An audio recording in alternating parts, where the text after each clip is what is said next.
Hello, everyone.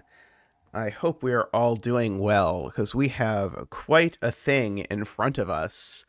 Uh, a Fillomino Pentominoes spiral galaxy, apparently. So we have some sort of mashup of three different puzzle types. We'll see how that works. But even just from the statement of the rules, even just from the statement of what genres are involved, this is going to be a thing. We get a bet tree. We haven't had a bet tree in like 4 streams or something, but I will throw down a bet tree since the setter has suggested a bet tree. We'll see if Tristan will run the bet tree thing. Tristan, I suspect, is playing Unicorn Overlord or Pegasus Battle or whatever it is called over in the other room, so he may or may not be paying any attention to this. Alrighty, so we have this. If you're not aware, we start each stream around here with the puzzle most voted on by people who support the stream. In this case, the voters or the supporters who voted for this puzzle are David, Math Pesto, Russ, Josh Johnson, Ambrose, Luda, dumediat, Paulfly, and Naverio. So thank you so much to all of you for your support. This puzzle is by dumediat. I don't think I said. This is 5 stars on LMD. It is a 5-star and currently 100% rated, although it is on 5-star puzzles, 100% rating doesn't necessarily mean anything, but the fact that it is a dumediat puzzle suggests to me that I am going to enjoy it greatly, because I have quite enjoyed dumediat puzzles in the past. Apparently, this is a result of an offhand comment in the Skunkworks voice chat. This seems a bit like 3 of Diamonds, I guess, is my puzzle, where I just sort of tried to cram everything in a way that was almost a meme, but then it turned out to be a puzzle that I at least liked anyway. It ranked quite highly on my favorite puzzles of the year of mine, and then ended up being KNT's favorite puzzle of mine from the year. So we'll see if this turns out to be similar. So let us read the rules. Selena, I'm sure, is already delighted by the fact that we have a big grid with arrows, which I know is their favorite.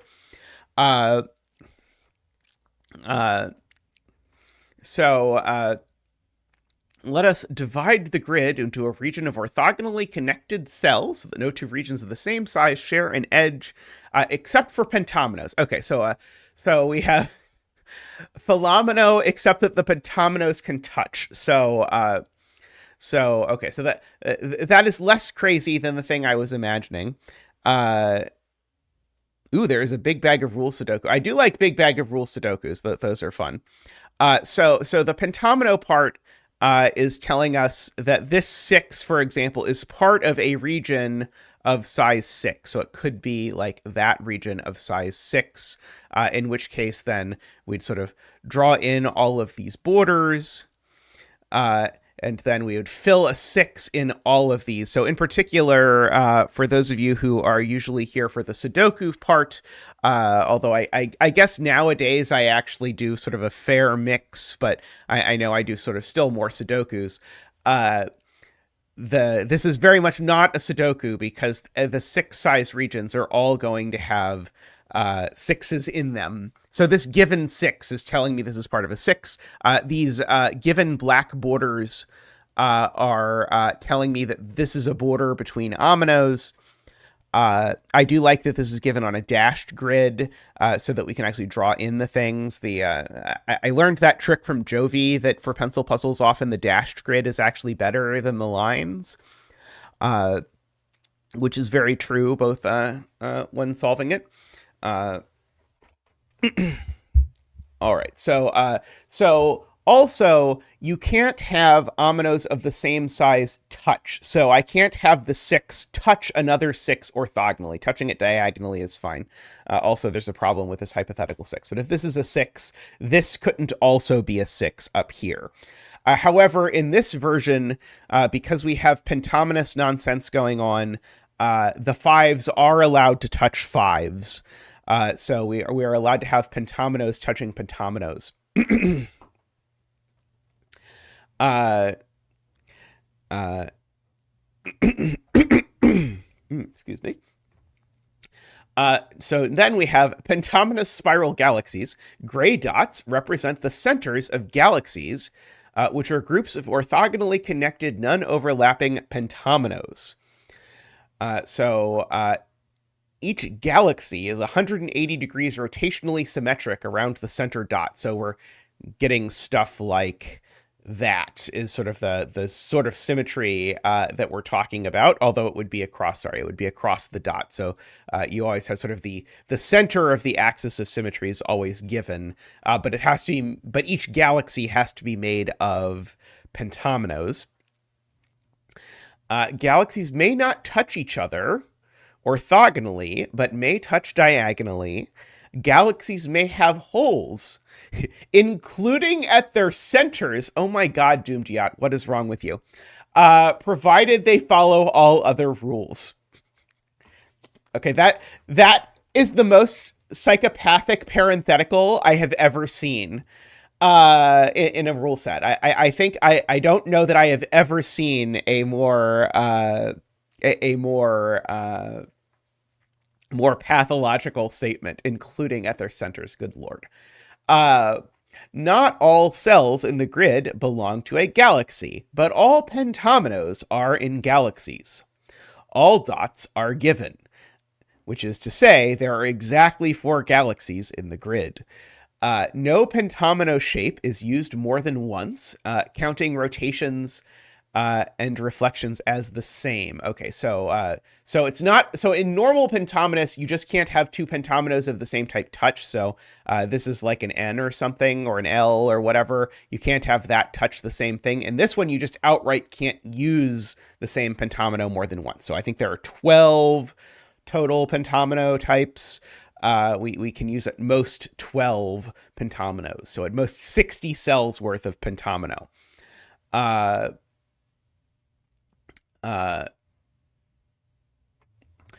So we've got that. Hey, Doc, welcome.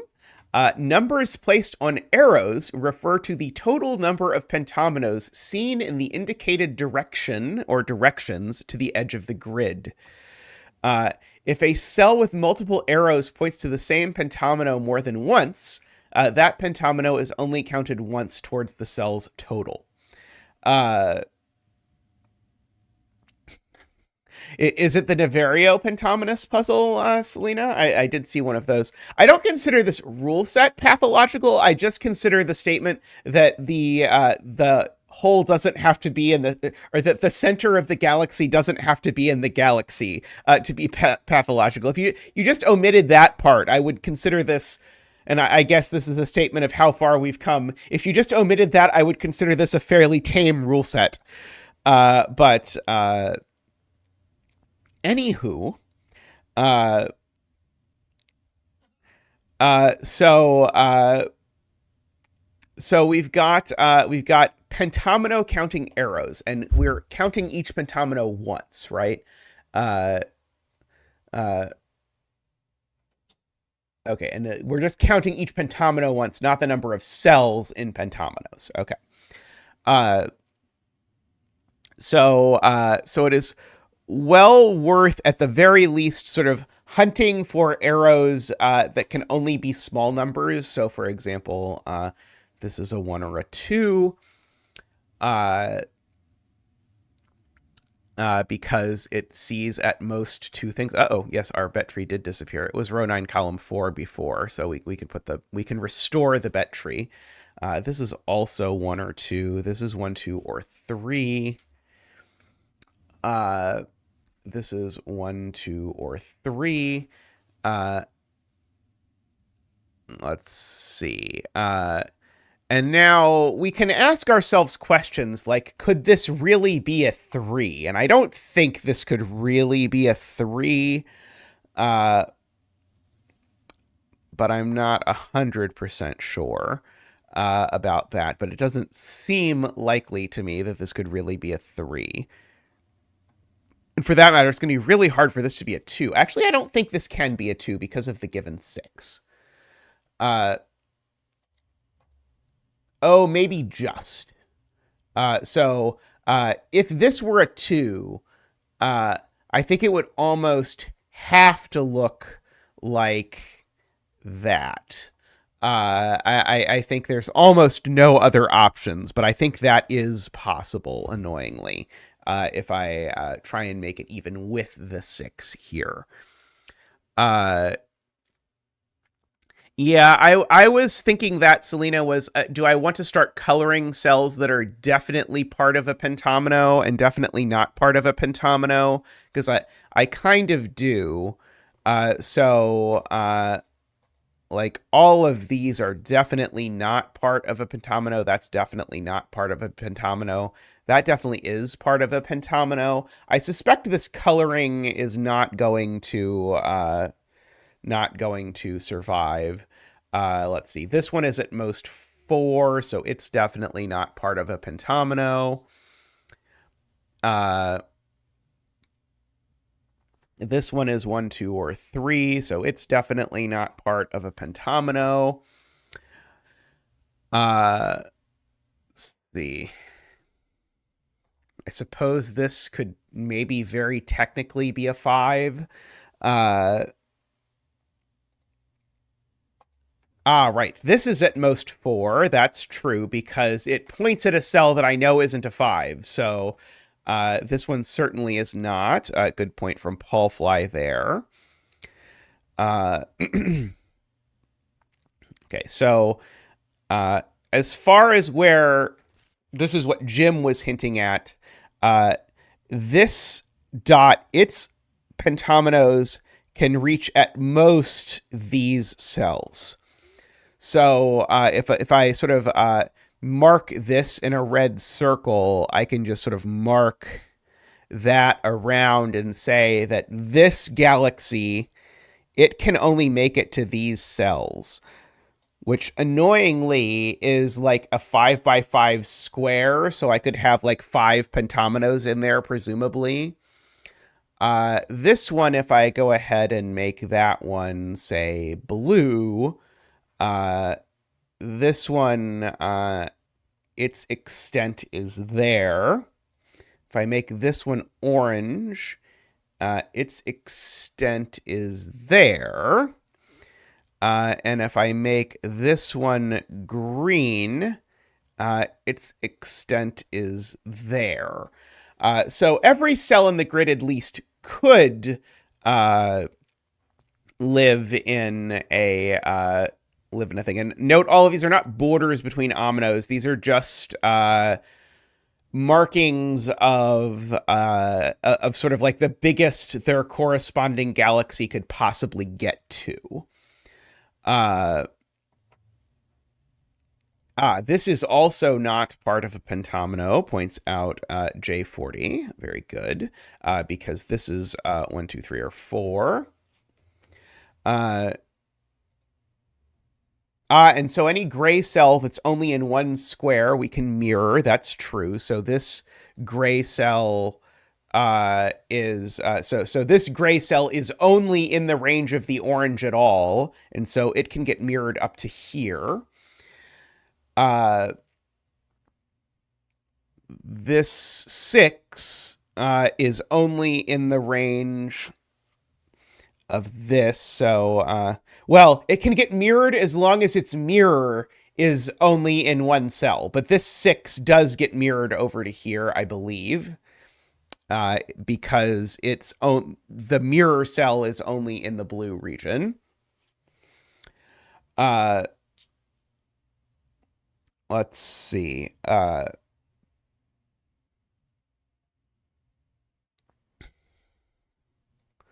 1, 2, 3, 4, 5.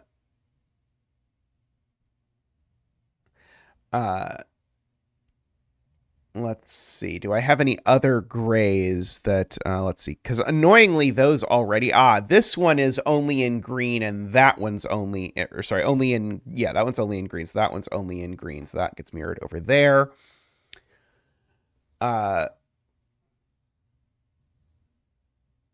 Ah, row one, column one. So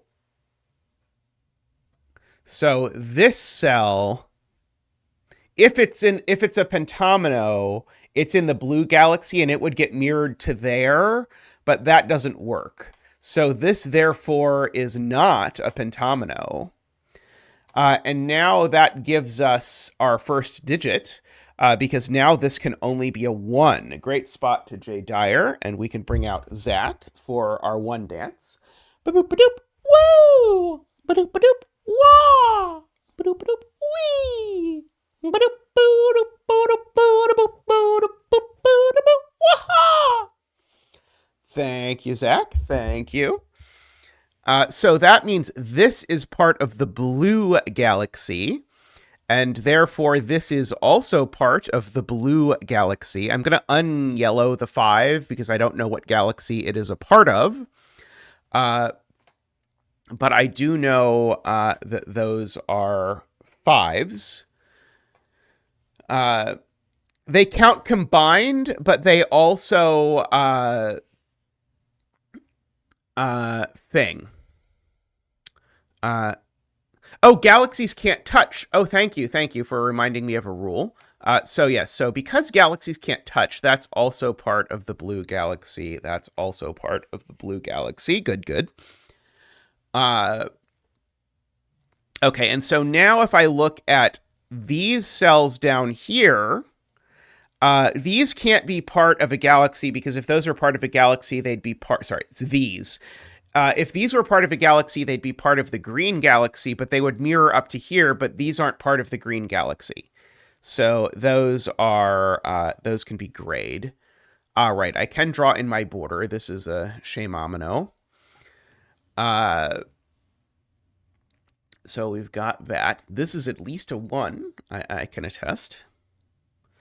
Okay, so now this can't be a 3 anymore. Okay, so right. So this, if it were part of a galaxy, it would mirror to there. Good. Thank you to Paul Fly. So now this is also a 1, which means this is a 5, and it's part of the green galaxy. Good. And that 5 mirrors over to there, I want to say. And so that 5 has no choice but to grow to here.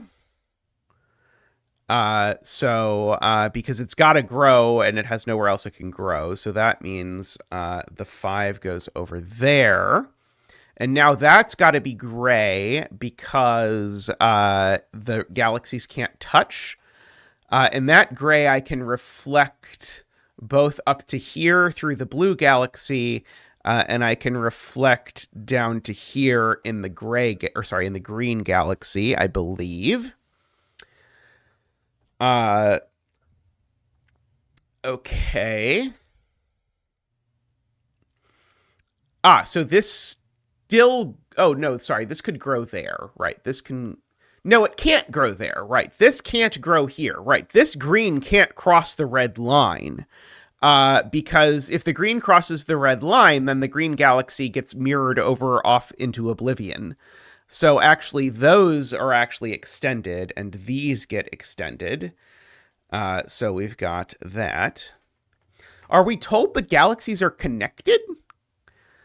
I know they don't have to be simply connected. Yes, it does say orthogonally connected. Okay, good, good. Okay, so we at least have that. Okay, so now this is only a 1, 2, or 3 at most. This is only a 1 or a 2 at most. This is only a 3 at most. And it being a 3 is going to be awfully sophisticated. This now just is a 1 because it only sees... Remember, it's counting the number of pentominoes, not the number of 5s. So this is now my monomino.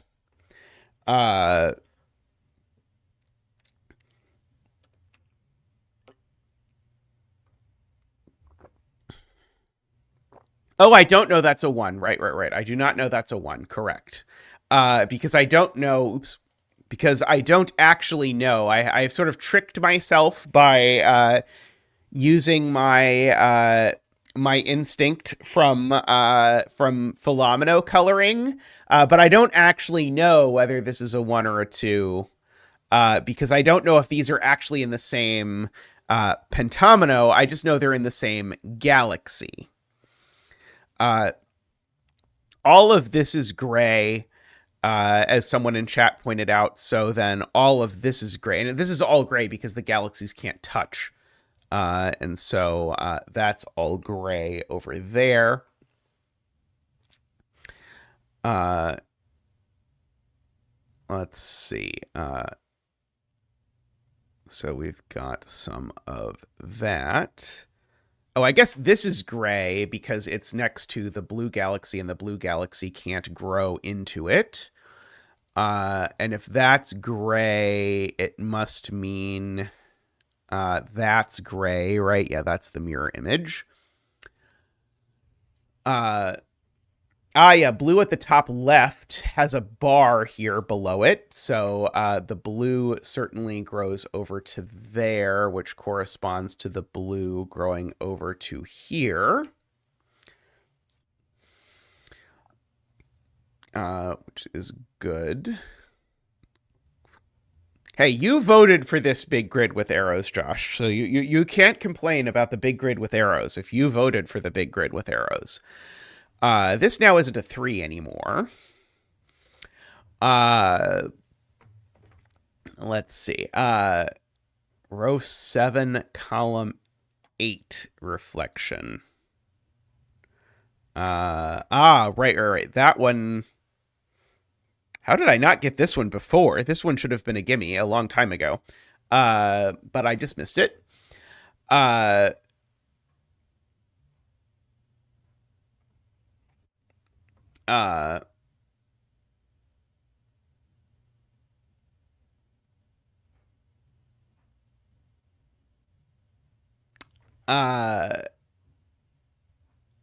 Okay, so I'm intrigued by Marty's comment, because I think Marty's comment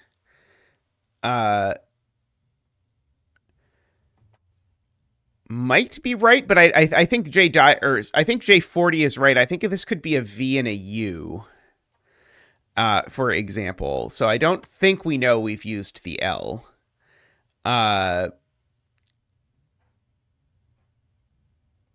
Yeah, we can we might as well start saying, like, I know all of these are part of the same pentomino. I know all of these are part of the same pentomino. This is Paul Fly's suggestion, and I think it is a very good suggestion. I know these are part of the same pentomino. I don't have any clue about these greens over here, I don't believe.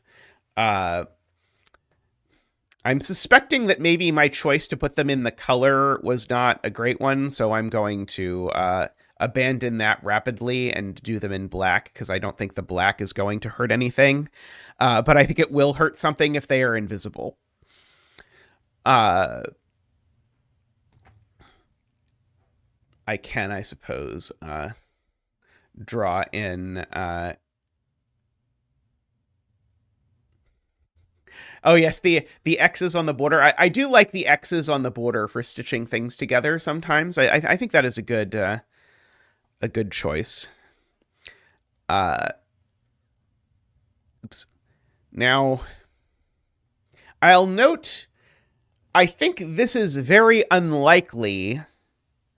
Actually, maybe I don't think it's unlikely that this is a 1 or a 2. Because if this is larger than 2, then it goes there, which I think is very likely. But I'm just thinking about Fillomino stuff with this cell. I feel like Fillomino stuff with this cell is kind of interesting. Now, interestingly, this can be a 1 while this is still a 5, which I hate with the fire of 1,000 suns. Because if this is a 1, this could still be a 5 if this is a U, which is horrible. but is the world in which we find ourselves living now. Uh,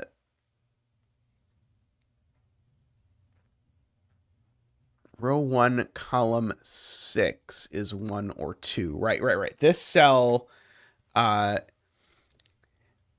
well, I'll prove it's not 3 if I have to, but it's certainly not more than 3, so it's certainly gray. And as soon as it's gray, I think we learn that this cell is also gray by mirroring. Now, if it were 3, that would be a big problem.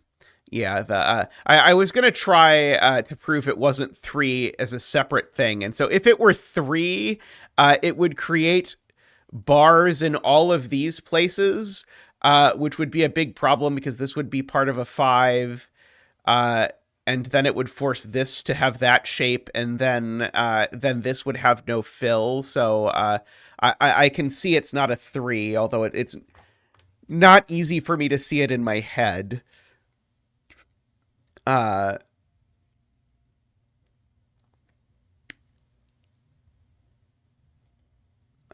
Let's see. Can this really be 5 anymore? If this was 5, I would need sort of lines through all of these. That probably fails equally spectacularly, right? I think if this is 5, then it requires that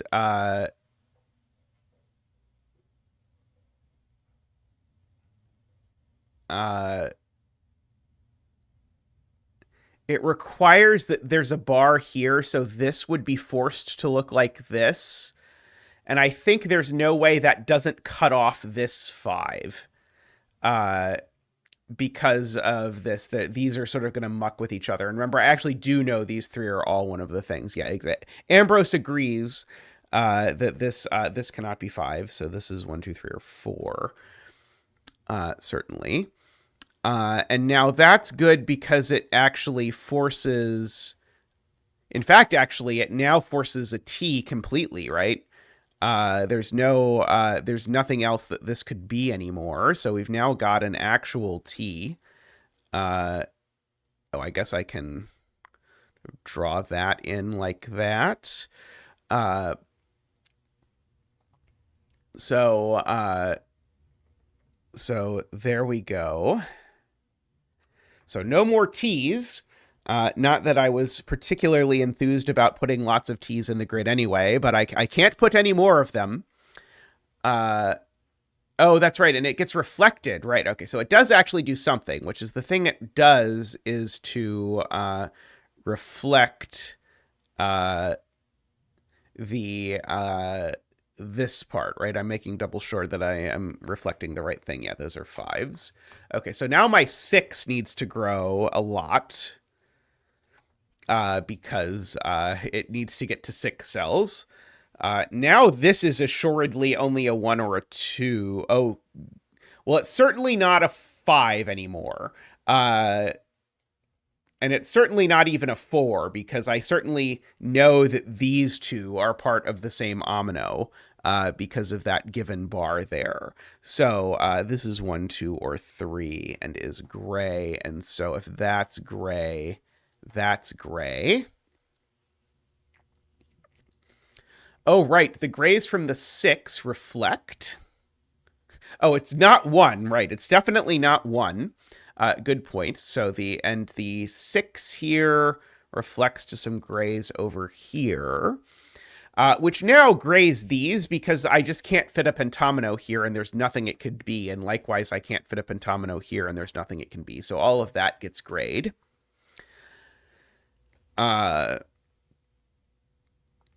So we've got all of that.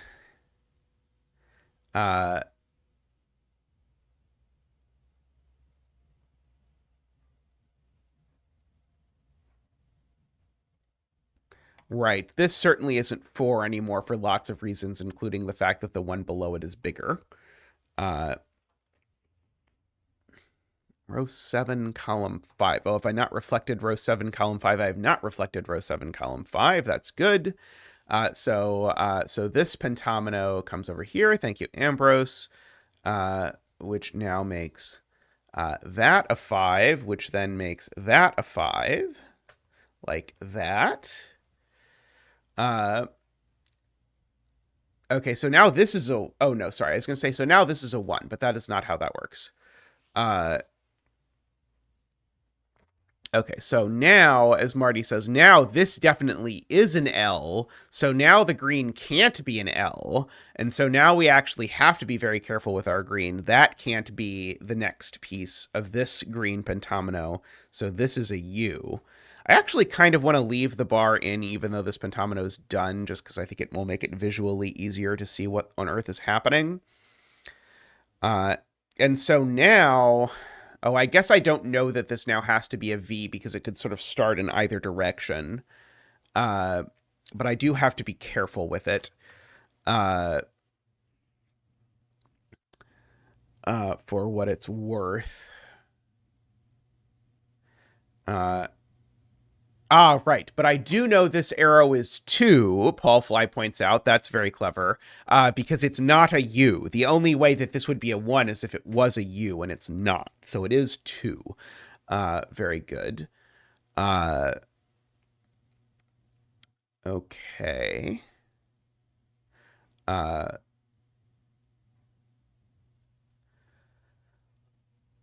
This one now just is a 1, because if I look at it, it doesn't see any, it only sees this cell. So this cell is our first orange 5.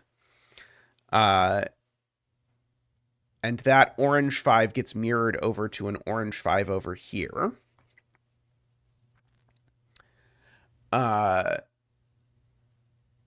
So we've got that, I believe.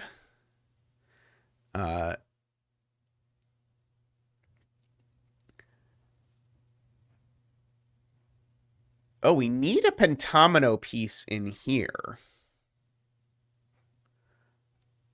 I'm trying to decide if I know for sure anything about that, but I don't think I know for sure anything about that.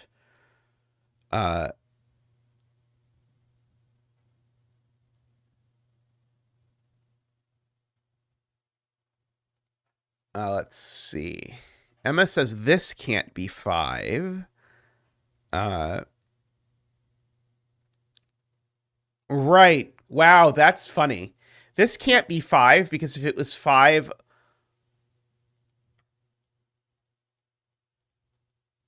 Wait, all of those would be 5. Do I know for sure that's not true?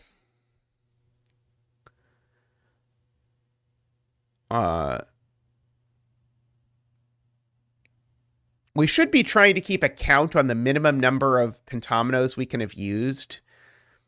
Because I think we've used at least 4 here, at least 2 here, at least 4 here. Aren't there only 12 total?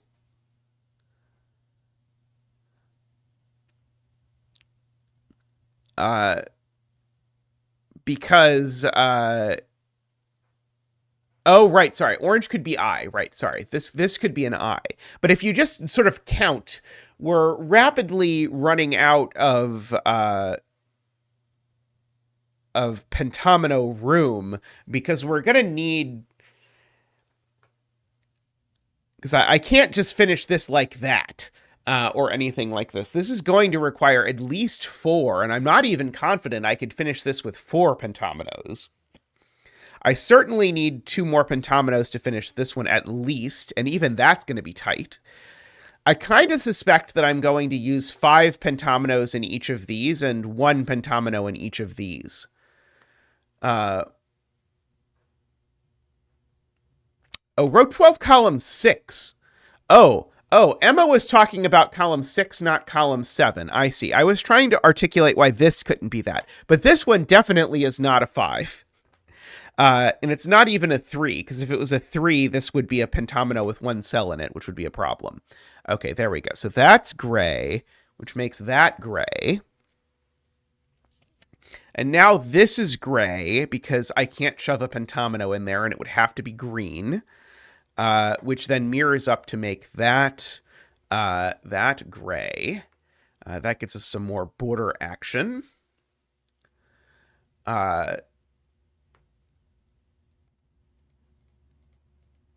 This being 5 would be awfully difficult.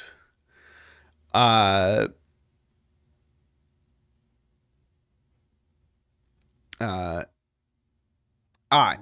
row 12, column 7. Now that has become gray, Dog points out. Now that is for sure gray. And if that is for sure gray, that is for sure gray.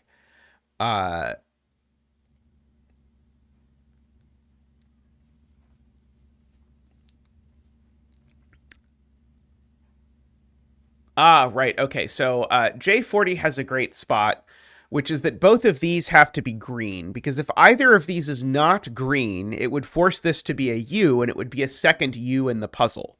So both of those are definitely green, which means both of those are green,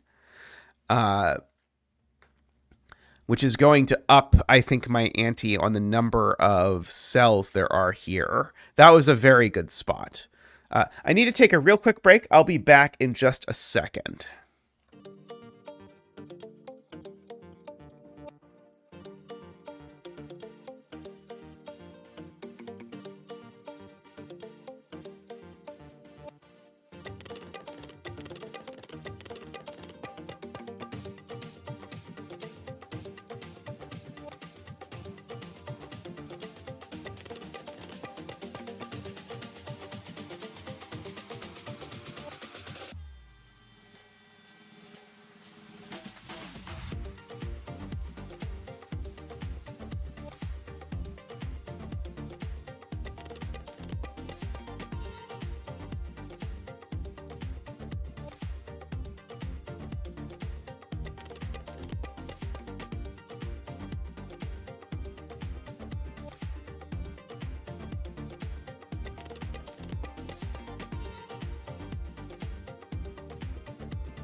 All right. Sorry about that. J40 has made an observation in chat that I had noticed as well, which is that the center of a galaxy is 5 if and only if the galaxy has an odd number of pentominoes in it. Because if the center isn't a 5, then there's definitely an even number of pentominoes. And if the center is a 5, there's definitely an even number of cells. And if the center is a 5, there's definitely an odd number of cells. Okay. I do know one of these is a part of a pentomino, so I know one of these is part of a pentomino. And I know one of these is part of a pentomino, so I know one of these is part of a pentomino. Row 7, column 7 has become a 1. That is a good spot from Eckbert because it only sees the U. So we can go ahead and mark off that. So this is now not a 1. I think it could just still get away with being a 3, but only barely. But this is this number is the same digit by Fillomino because this omino has to connect over here. So this is also a 2 or a 3.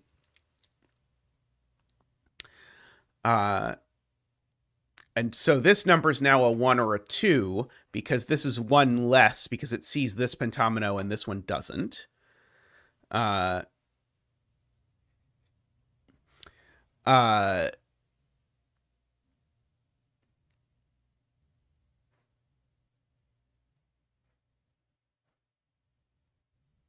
3 doesn't work by Fillomino. Good point from DWeb. If this was a 3, then it would make all of these 3s, and now there's not a spot for 3 cells to go. So these are, in fact, 2s. Great spot to DWeb there.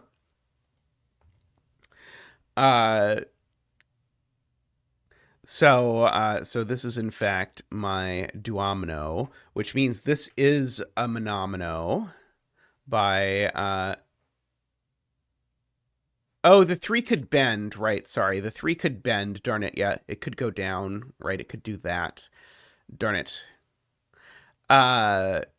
Silly row 8, column 5, right. The colored borders are getting slightly confusing.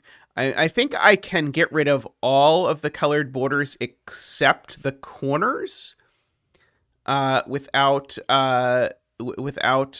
worrying about anything. Just because I think those will be sort of enough now. I don't think I need the green ones, actually. Probably don't need the blue ones either. Maybe I can actually get rid of all of them. Maybe it's not a big deal. I'm going to leave the red one just because the red one is the one I haven't done anything with yet. And also because the red one is the only one that's caused us to make a mistake. Okay, Marty has a point about row 6, column 9, I am told. Marty believes this can't be a 5, right? Because now there aren't 5 cells anymore that it could possibly see. So this is now gray. And as soon as that's gray, it makes that gray as well.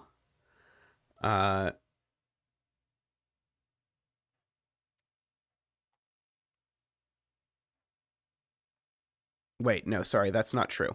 I am now getting confused by my lack of orange border.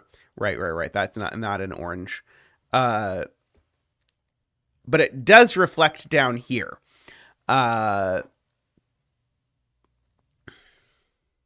Yes, now I have lost track of orange.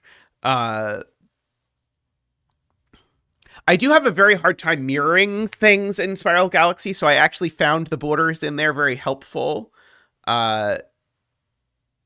Matters for row 12, column 6. Ah, yes, that does matter for row 12, column 6, because now row 12, column 6 is a 1, which means this is a 5 and is green, which means that's also a 5 and green, which means those are also 5s and green. Okay, so now this has an enormous number of ominoes in it. Down here in the green galaxy.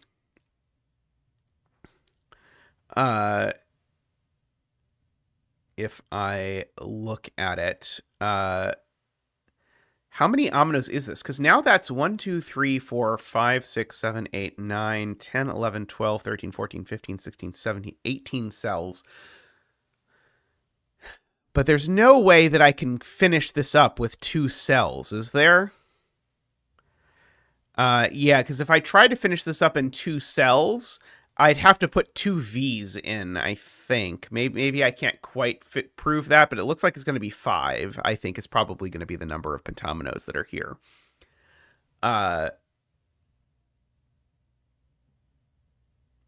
So I don't think that's going to work. Okay, so it was suggested I look at this. So that's 1, 2, 3, 4, right? So this now is gray. Because these two are in the same one. So this is now at most 4. And so it is gray, which now reflects up to make that also gray. It is true I can draw some connecting lines and some borders. Because those have to connect, these have to connect.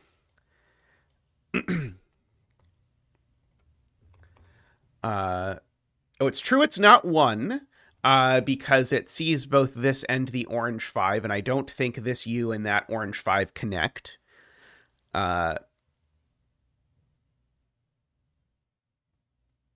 Right, this is gray because galaxies can't touch. I'd forgotten about the galaxies can't touch rule.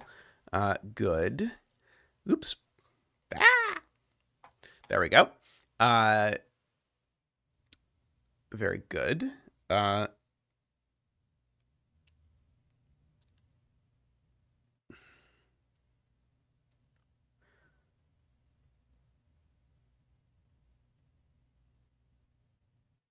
Right. We knew that both column 11 greens connect left. That's actually what we proved with J40's point. We just didn't actually mark it, but we know that both of these connect left because otherwise we'd have a second U.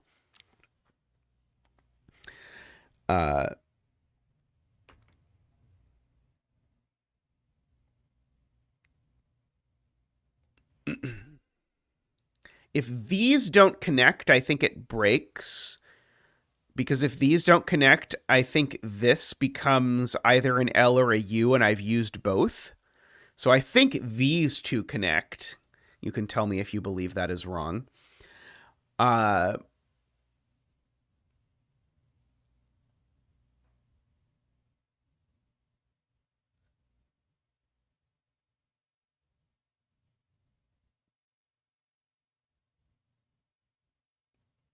Because that's not orthogonally connected, Martin, is the reason why. And the galaxy does need to be orthogonally connected.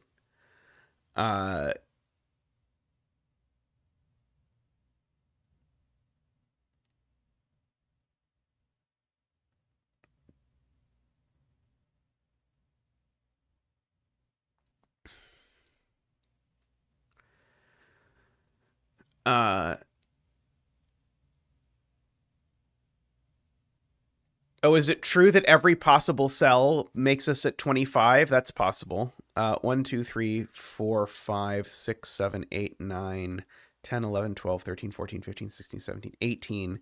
And so if we do believe that it can't be done in 2 more cells, which I think we believe, then Ambrose's point is we actually need everything else to be green. And so if it was to connect in 2 more, it would have to be those 2. And so the thing to prove would be that that doesn't work. And I think our lines here actually prove that. Because if these are the only two additional green cells, now these two have to connect, and now these all connect, but now that doesn't work, right? Because this just immediately with these lines breaks. So in fact, actually, yes, everything else is green. And so we get a whole mess of fives. So the green galaxy is quote unquote done, except it isn't. But other than that, then we are in good shape.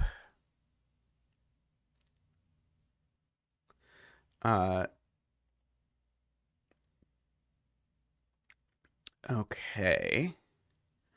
I don't actually know what number that is, so that's not super helpful yet. Yeah, I kind of suspect we're going to have to finish the whole rest of the puzzle, and then the pentomino part here is going to resolve. Oh, right. This is a 1 because Fillomino is an interesting note.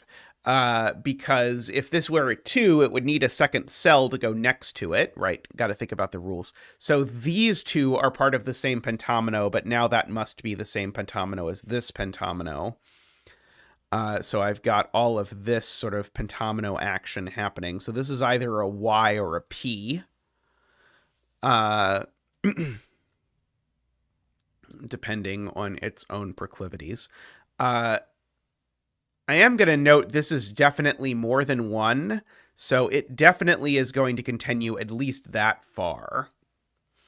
Likewise, this is definitely more than 1 for lots of reasons, so it's going to continue at least that far. I guess I can mark those two are the same now that I am doing that. Ah, yes, yes, yes. That's a very good spot from Jim. If this is orange, then I'm sort of forced to this, and then I'm either make an L or a U. And I've already made a U here, and I'm going to make an L here. I just don't know which L yet. So that makes both of those gray. That is a very good observation.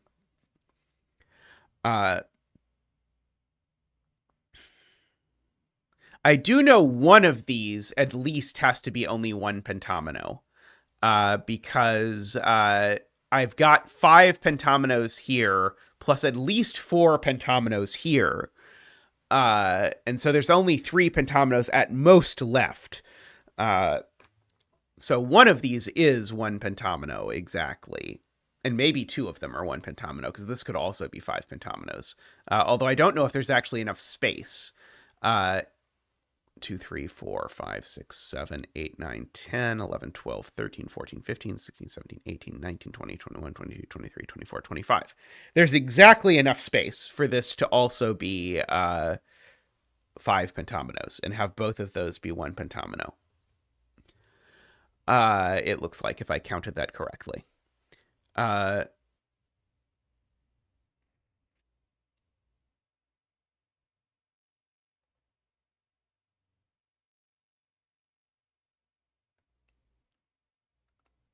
People are claiming you can't make a galaxy out of 2 pentominoes that would be symmetric.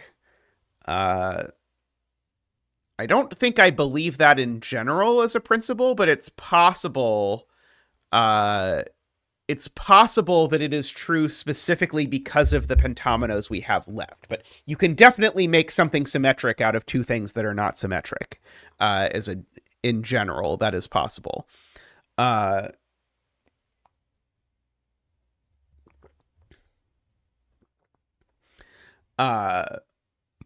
Like an L and a P, for example, is a perfect example of 2 that together would make this work.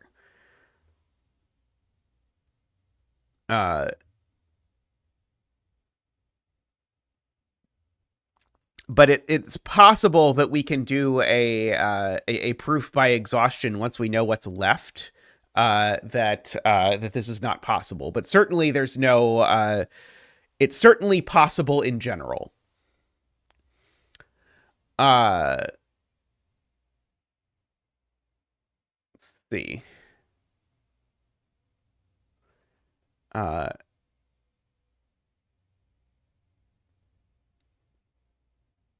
but it's not a rule that a pentomino has to rotate to a pentomino. Uh, but what you would need, I guess what you can say is you would need, so here, I think I might be able to get there. It would definitely need to be the case that one cell of the pentomino rotated to itself.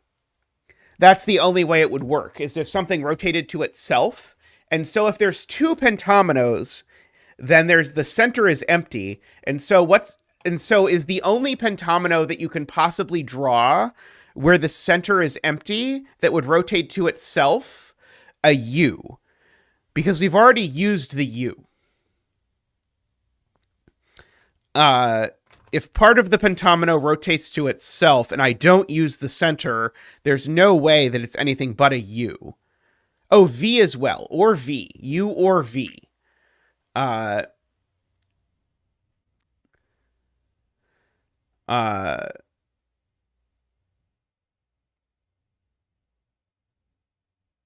Do I know I've used the V?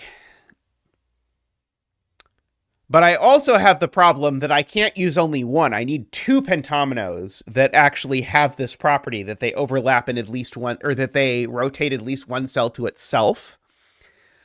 And so I think actually we have come together with a kind of hacky proof of this, because we have used the U, and U and V are, because I either connect this to this, or I connect this to this. Those are the only possible. Or I suppose I as well. But I definitely is not part of a two pentomino union to something symmetric. Oh, and also the I would make it an odd number.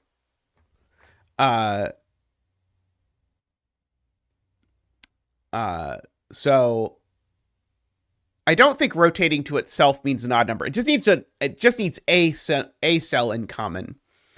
But the point is, I think we've proven the only things you can do are I, U, and V. Those are the only ones that have this. I've already used the U, and I has the problem that it would necessitate an odd number.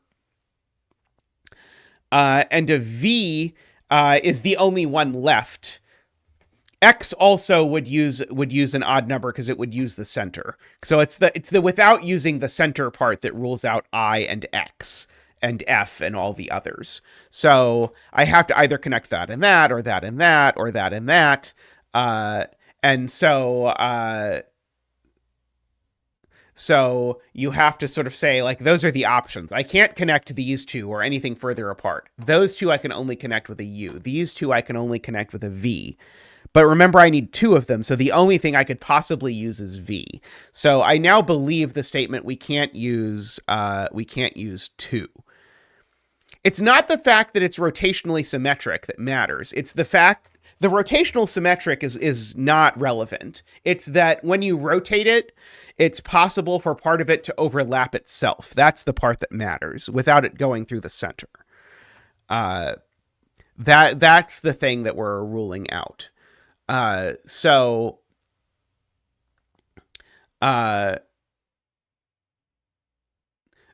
therefore, we have actually proven it's not possible with what's left to make a rotationally symmetric thing with two things. Now, I like Selena's point a lot better than this, because this is not the sort of proof that I would hope to use as part of my solution. However, Selena points out that orange is connected, and now this is a canal, so this needs to be a 5. Yeah, it's certainly something that could be true for 5, but it would certainly not be true for numbers larger than 5, that you can't do this, because you definitely can decompose something symmetric into things that aren't symmetric if you use arbitrarily large ominoes, is what I currently believe. I could be wrong, but I'm pretty sure that is correct. If we were willing to use the heinous thing we just did, I think we would have proven that orange has to be an I now. That is, I believe, true. But I'm not yet sure that I am willing to use that. I may at some point become willing to use that. I know where this 2 grows. How about that? This number definitely is not a 2 because it already sees 3 things. So this 2 grows here and finishes. I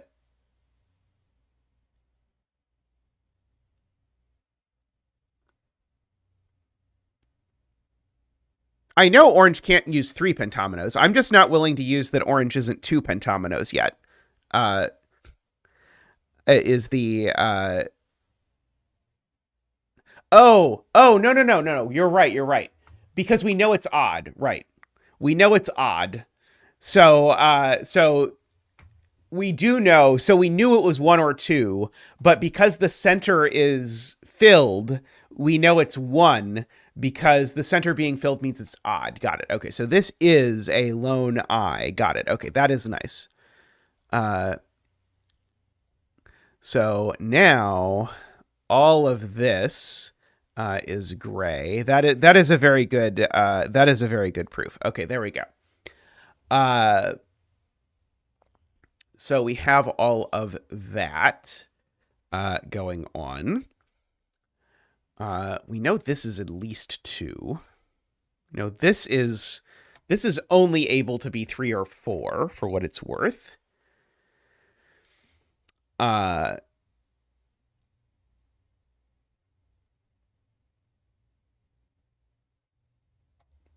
This just is a 2. Oops, why did that not come up? There we go. That is a 2. Just because it counts that and nothing else. Let's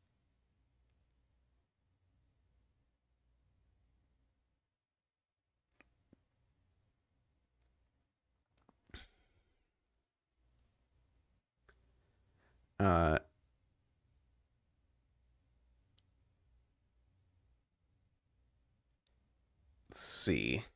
DWeb believes these connect. Yeah,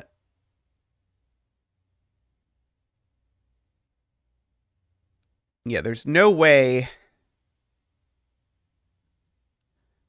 No, this could be a 2. No, it can't be a 2. Right, sorry. This can't be a 2 because it sees that as well. So it sees that and that and that, and these don't. These aren't all part of one omino. So that's a minimum of 3. And so the 2 does go up there. I agree.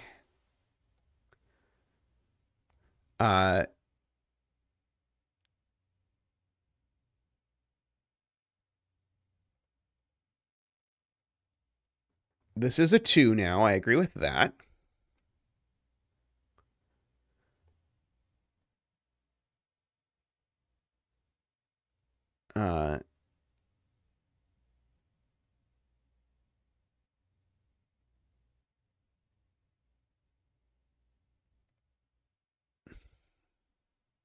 Can this possibly be a 5 anymore?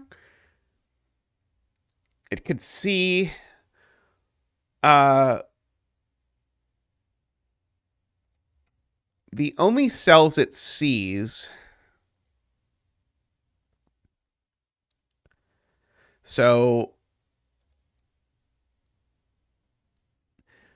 we'd really need to stretch it to make that a 5.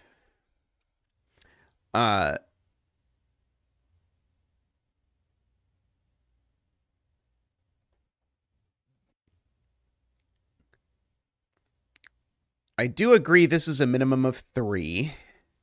So we can actually do that for this cell. Uh, what is the maximum it can be? Assuredly 4, right? Uh, 1 there, 2 there. And it can't be 5. So yeah, so this is certainly 3 or 4.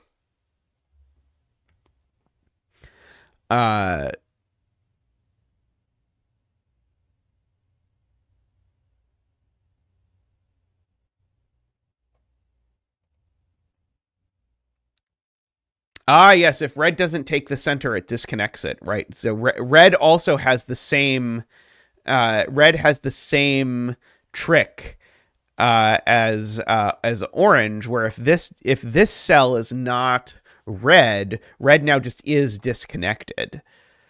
So ergo, that is red, and so 5, 6, 7 total cells, total pentominoes means we use 5 up here. Or 4, right? We don't know that we use all 12, or do we know we use all 12?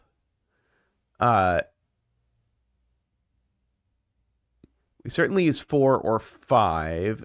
It doesn't actually say we use all of them. So we might only use... I don't know that there's any way that we use 4 here, though. Is there?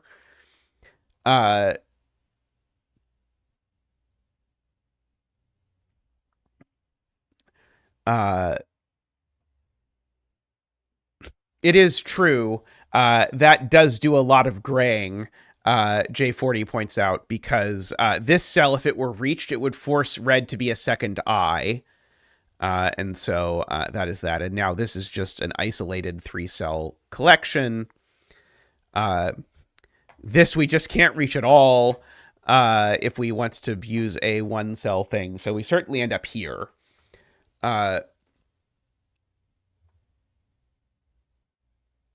I don't think that's true, Marty, because we don't need to use all 12 pentominoes. So nowhere in the rules does it say we use all 12.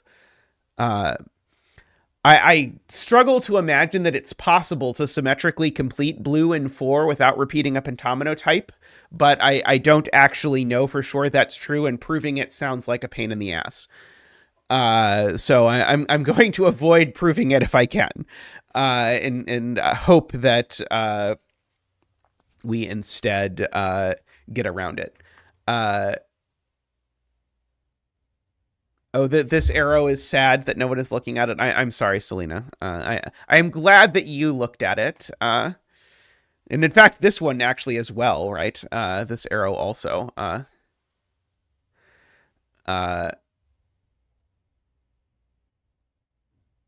Let's see. This arrow, let me trace out one. So this is 2 or 3. Sorry, not... No, sorry. This one, if I trace that out correctly, is 2 or 3. For what it is worth. Hey, Dorlier. Hope you're doing well. It's going well. I am enjoying this puzzle. 1, 2, 3, 4, 5, 6, 7, 8, 9, 10, 11, 12. Yeah, I'm still unenthusiastic about counting this out, if I can avoid it.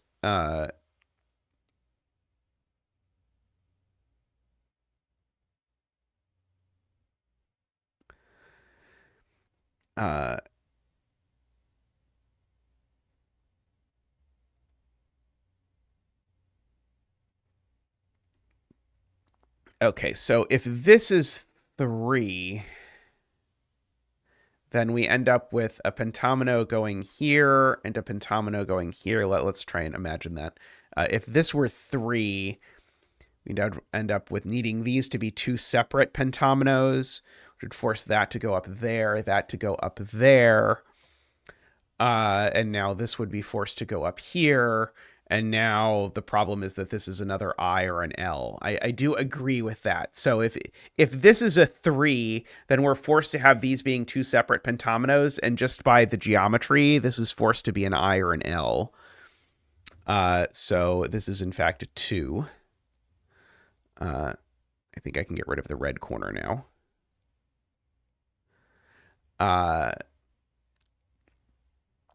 So we've got that. So yeah, so there's a pentomino piece here. There's a pentomino piece up here. This is a 1 now for sure, because it is 1 less than that, as I have said somewhat frequently.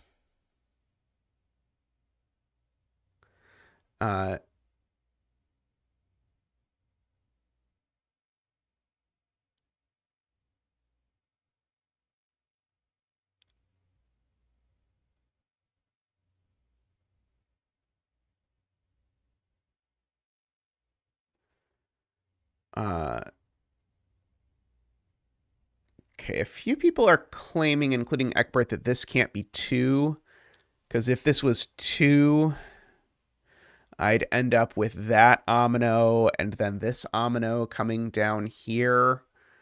I don't immediately see the problem with this. What am I missing?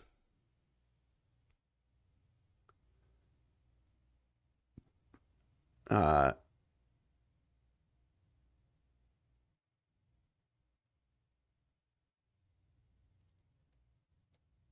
I don't quite see that point yet. This is certainly a 1 or a 2, just for the worth. And oh,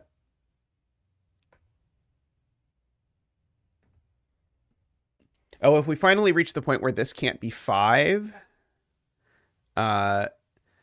1, 2, 3,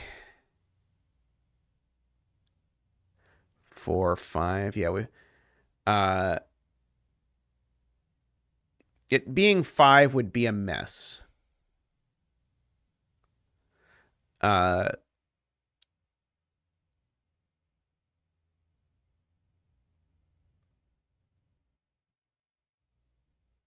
guess so people want to do a sort of proof by cases about what would happen if it was 5.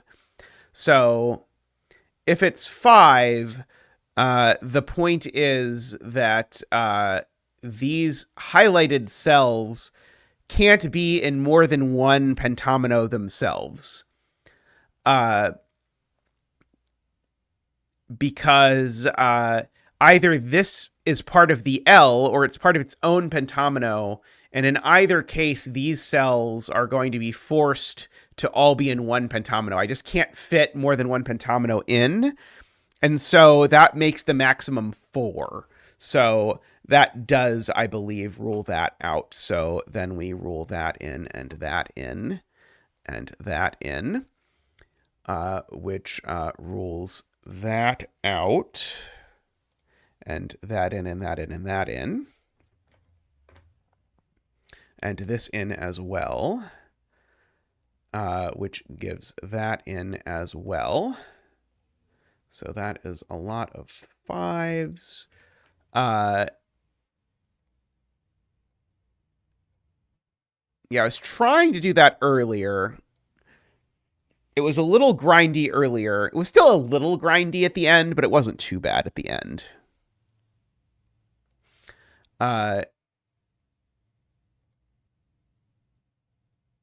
Oh, using row 5, column 5. Oh, okay. Paul Fly has a much better proof than the one I gave.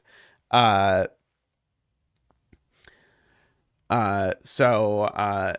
now the point is, now there's more than 21, or there's at least 21 of these. So let's see, that's 6, 7, 8, 9, 10, 11, 12, 13, 14, 15, 16, 17, 18, 19, 20. Oh, there's 20 exactly, but the galaxy can't be done, because 20 exactly is not a good number of pentominoes, or of cells to have if this is done. So that means we need the other 5. There we go. There we go. Yeah, Paul Fly's proof is much better. So there we go. Okay, so we know this. Oh, this just is a Y. This is just forced. There's no no real ambiguity to it there. Okay. If this doesn't connect to here, then it doesn't work. Because if this omino doesn't take this cell, then it gets to here and it can't take that, so it becomes a V, but it also becomes a V that causes this pentomino to have two cells in it. So this always takes that cell. Oops, sorry. Always takes that cell. If this omino doesn't take this cell, then it's going to come up here, and now this cell's isolated because this cell can't get to 5 cells. So it takes that cell for sure. This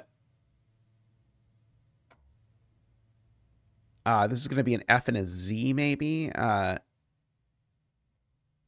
Okay, so now if this omino takes that cell, now it can only be a P or a T, and I've used the P once I remember that this is a Y, so this can't be a Y, so this has to be a P down here. And so then once I make that arrangement, now this can't take this cell because it would have to be a T or a P, and it can't be either. So it doesn't take that cell, which means this cell has to get somewhere else. And now, again, it's not part of that, so it has to be part of this, which gives us our F and our Z. Oops. There we go. So now we come over here. So this now can't be a Z, which it would be if that were red. So that is gray, which now means red is in fact X. So we get to do all of that. And now we probably should fill in some arrows and then hope the Fillomino does the rest. So this is a 3. This is a 1.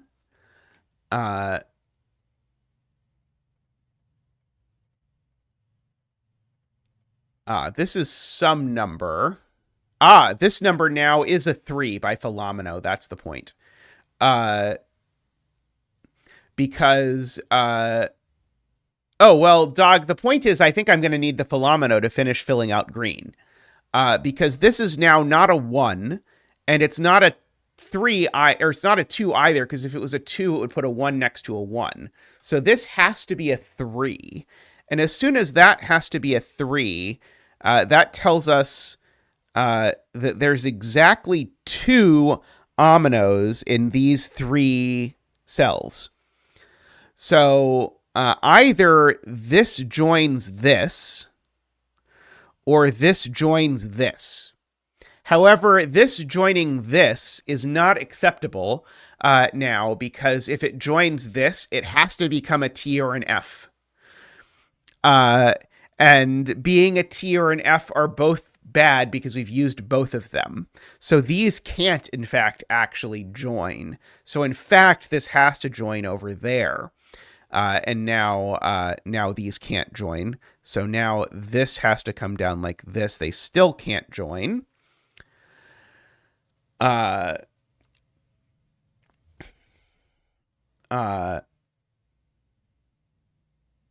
so now this can't become a U, so it has to become a V. And so this is done. And so now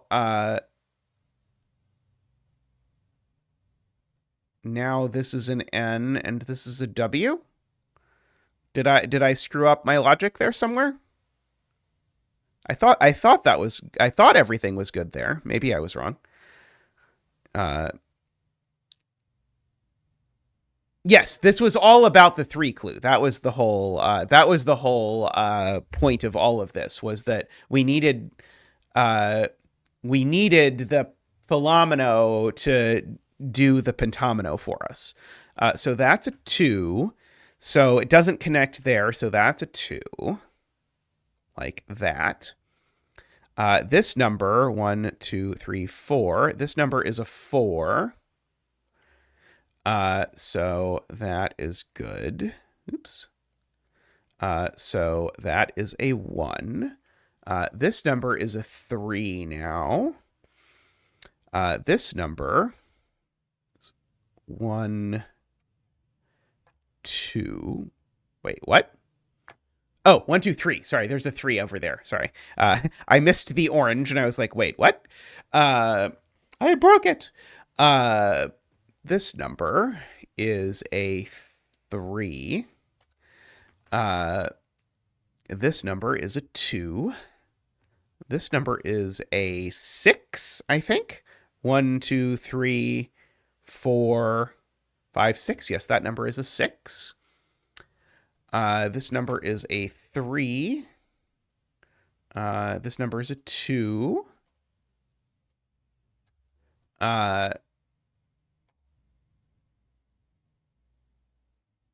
This this number is 1, 2, 3, 4, 5, 6. I think this one's a 6, but let me know if it counted something twice. I may have inadvertently counted something twice. This is a 3, which makes those do 3 things. 1, 2, 3, 4, 5, 6, 7. This is a 7. Let's see. That is 1, 2, 3. This is a 3. Okay, so if that is a 3, the 2 can't grow up. So the 2 has to grow there. The 3 has to grow over there. The 6 has to grow there.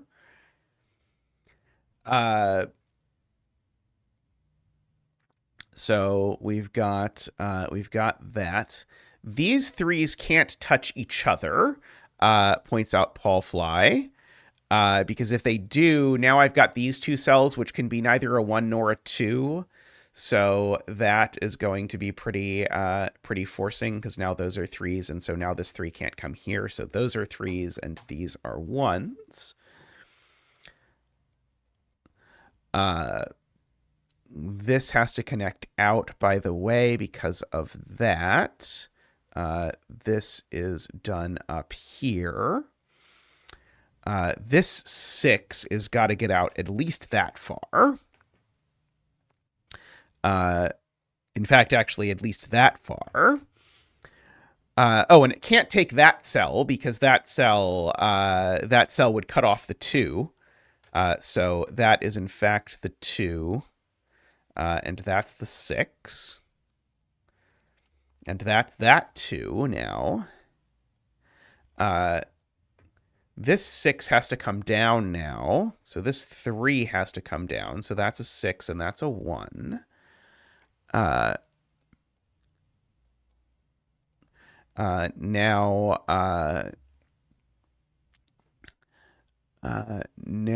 this thing has to come out like, oops, sorry, this has to come out like that.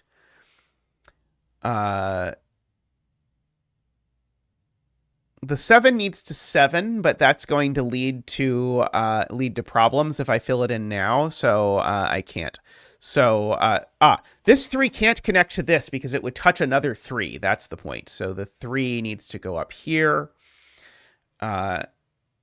So these are, oops, not that one. These are 3s. So now this can't be a 3, so it's got to be a 2 and a 1. And so now the 6 does 6 things like that. And so now, at long last, we get our 7s. Very nice puzzle. I enjoyed that quite a bit. The only slight disappointment there is I feel like the Fillomino never really did anything. Like, very, very little of the Fillomino logic actually was sort of relevant. Uh, and then it's sort of at the end, you just sort of had to fill in the whole Fillomino, at least the way we did it. Uh, uh, there wasn't a whole lot of that. But the Pentomino stuff with the arrows and everything was all very cool. And I sort of wonder if there's some, I don't know. I guess I'm asking for a looser genre than Fillomino to fill out the rest of the puzzle, and I don't think there's a looser genre than Fillomino to fill out the rest of the puzzle. But that was the only part that sort of didn't really pull its weight. Everything else really did very, very well with everything. All right, I'm going to take a quick break, and I will be back soon with more puzzleage. So see you all in just a moment.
All right, welcome back, everyone. We are back with a Zipper Whisper puzzle by Krydax. Welcome back, Nils. I hope you're doing well. Our rules here are German whispers, where along the German whispers, the digits along the green line have to differ by at least 5. So, for example, this could be a 6 if this was a 1, but not if this was a 7.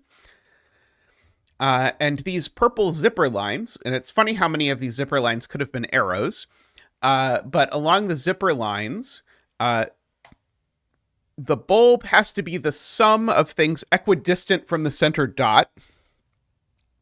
So in other words, this cell is the sum of these two. So this is like an arrow drawn in a funny way. This one is the sum of these two, and this one is also the sum of these two, is what this is conveying. Okay.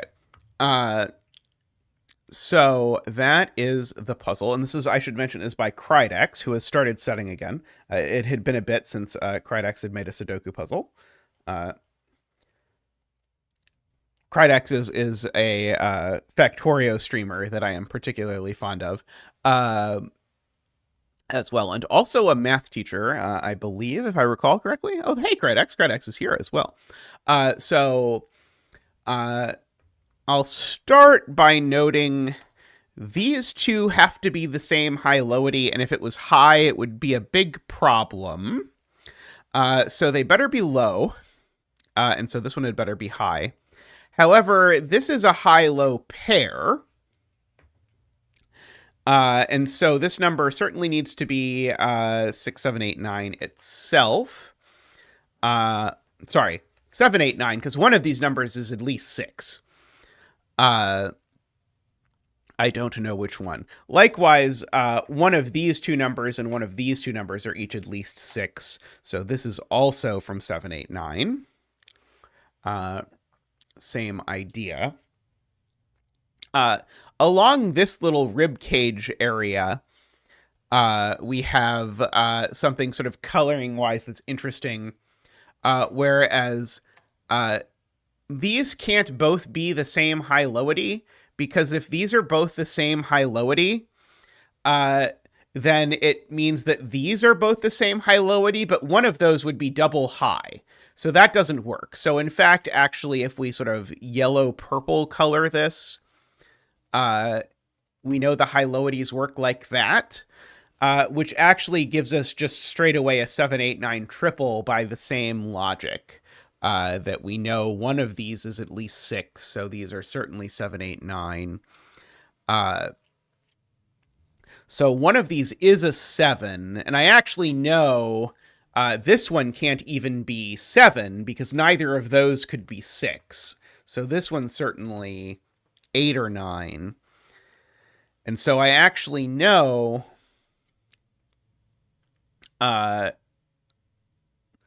that I actually know, because one of these is 7, I know one of these is 6, and the opposite one is 1. And now, funnily enough, that means that there's a 1 in each of these strings, because there's going to be a 1 across from the 6, and there's going to be a 1 next to the 6 in order to make the sum 7.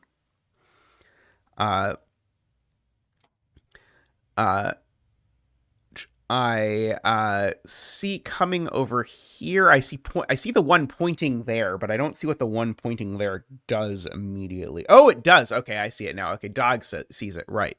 So the point is this digit now has to be low, because the only high digit it could be is 6, but that would make that a 1, but I have a 1 looking at it. So in fact, these are low, low, high.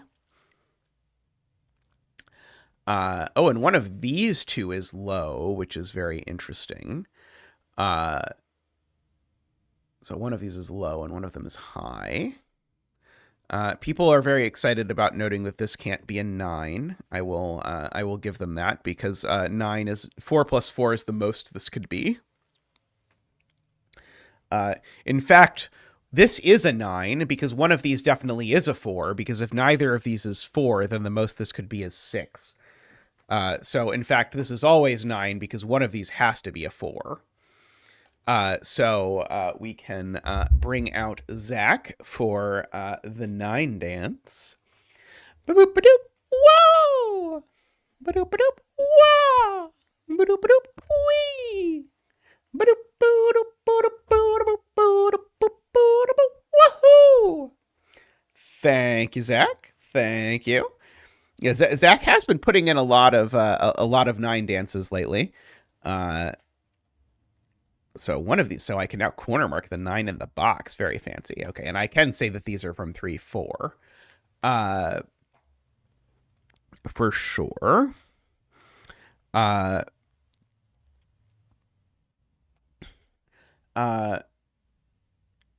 And so these are from 1, 6, 7. Does one of these have to be a 1? Because 2 7's already too big. So one of these is a 1. And then it goes with a 6 or a 7. So there's also definitely a 7 in this mess if I want to really get into that. Yep, Paul Fly says the thing that I was just convincing myself of. So good thing Paul Fly and I are on the same page. Let's see. So we've got that. The fact that one of these is low means that one of these is very low. That's not very exciting. Yeah, one of these is definitely a 7. I'm not going to corner mark that, but it's true.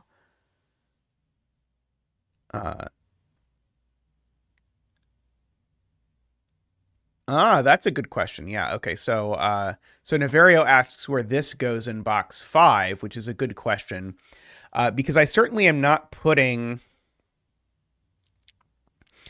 If I put a 3 or a 4 on here, it's going to create a problem where it would need to be a 3 and it would need to go next to an 8. And so the 8 would have to go in the center, so it would have to go 3, 8, which would make that a 9 and make that a 1. Maybe that's okay, actually. It might just work. Maybe, in fact, that might actually have to happen. Is it true that this can't be that digit? No, I don't think it's true that this can't be that digit. The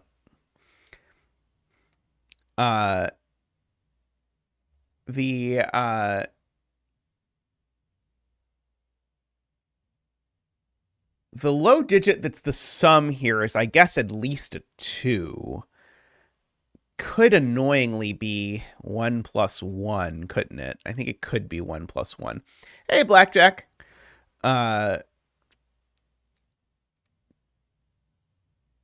Puts double 9 onto the middle.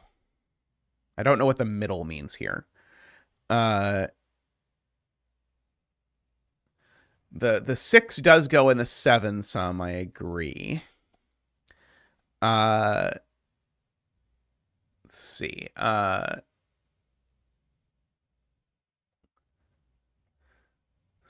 Interesting.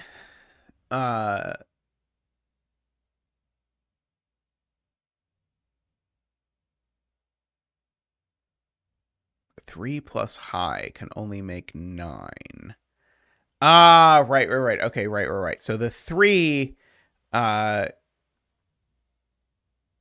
so if this were a 3, it would make that a 9, but it would also make that a 9, is the point. Because if this is a 3, it makes that a 6 on the opposite side, at minimum, and this being a 3 would also make that an 8. So I can't actually put a 3 on here. Okay, that's complicated and messy.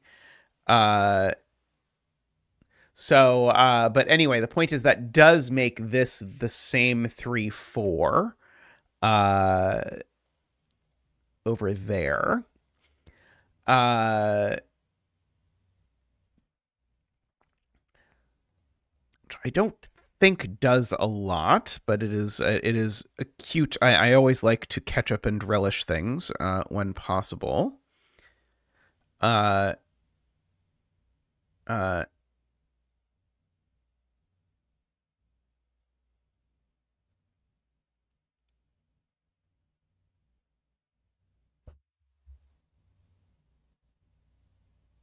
oh, okay. The minimum of these is 617 and 172, and 617 plus 172 is being claimed to be 24, and it is. Yeah, so it has to be minimized. Okay, that's really pretty. So if we'd have done this step first, then Navario's point would have been prettier. That is very cool. So yeah, so these have to be a 617 and a 712, and so the 7 doesn't go on the outside, the 6 doesn't go on the inside. Okay, so that is very cool. Okay, and so once you know that, then you oh, the 2 doesn't go on the inside either, by the way. Oh, right, and if the 2 doesn't go on the inside, that makes that the 8. Because 1 plus 7 is in fact 8. So that's the 8, the 7, and the 9, which makes that the 1 and the 7. Makes these a 1, 2, and makes these wait, a 6 and a 7. Oh, sorry. Somehow I removed 7 from one of these when I was not supposed to remove 7 from the outside. Anyway, these are a 6, 7 pair. Oops, 6, 7. There we go. I don't think I screwed that up. Maybe not. Okay, which makes that a 6 and a 1, which makes that a 7 and a 6 and a 7. And now that is a 1 and that is a 2. And we can resolve all of that. Very slick. Okay, and so these are actually a 3-4 pair because they add to 7. So that's the other 3-4. If we like. This one's not a 7 anymore. So we've got all of that. Okay. That was quite a cool arrangement there.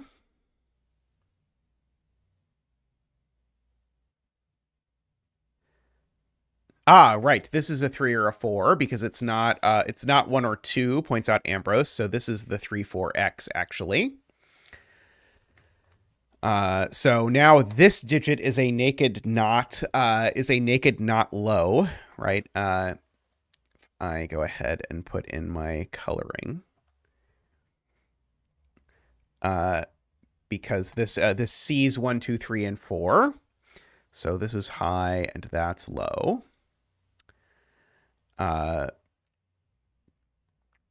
For what it is worth. And X goes here in box 5. That is also true. Oh, these are high, points out Navarro.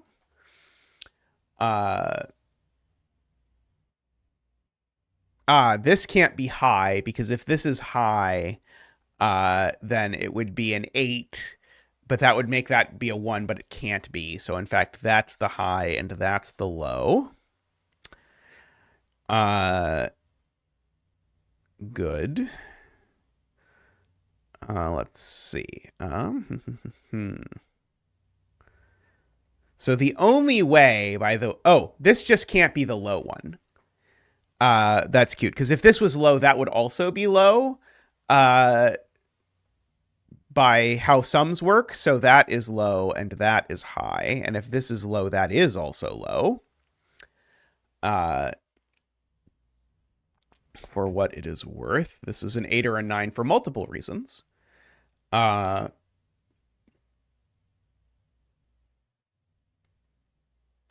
yes, we can green this for tradition. That is a good idea.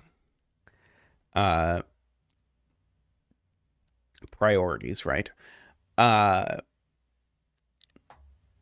Da, da, da, da. 1 is in one of those 2 cells. Yeah, this is a...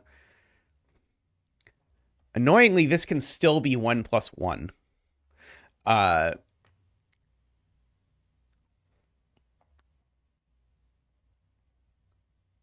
to see what's wrong with this being 4, 9. I don't see there anything wrong with this being 4, 9 immediately either.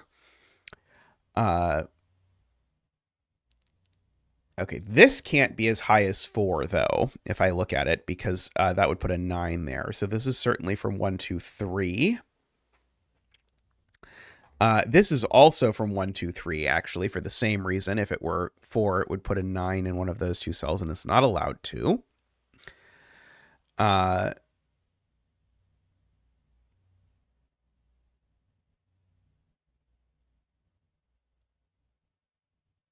Yeah, 3 is not actually possible. Actually, 3 is not possible for an even simpler reason than what I was doing. Because if this was 3... here's 6 proofs that this is not 3. So one of them is it sees a 3-4 pair in the row. Yet another proof is that if this were a 3, this would be at least an 8, which would make this way too big as well. So neither of these things are 3. So in fact, this is a 3 or a 4. It's the 3, 4x. And in fact, that does tell me that it is a 3. Because of the zipper immediately. So all of that goes in, and we lose our ketchup.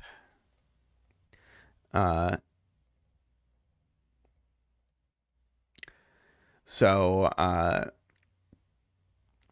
now...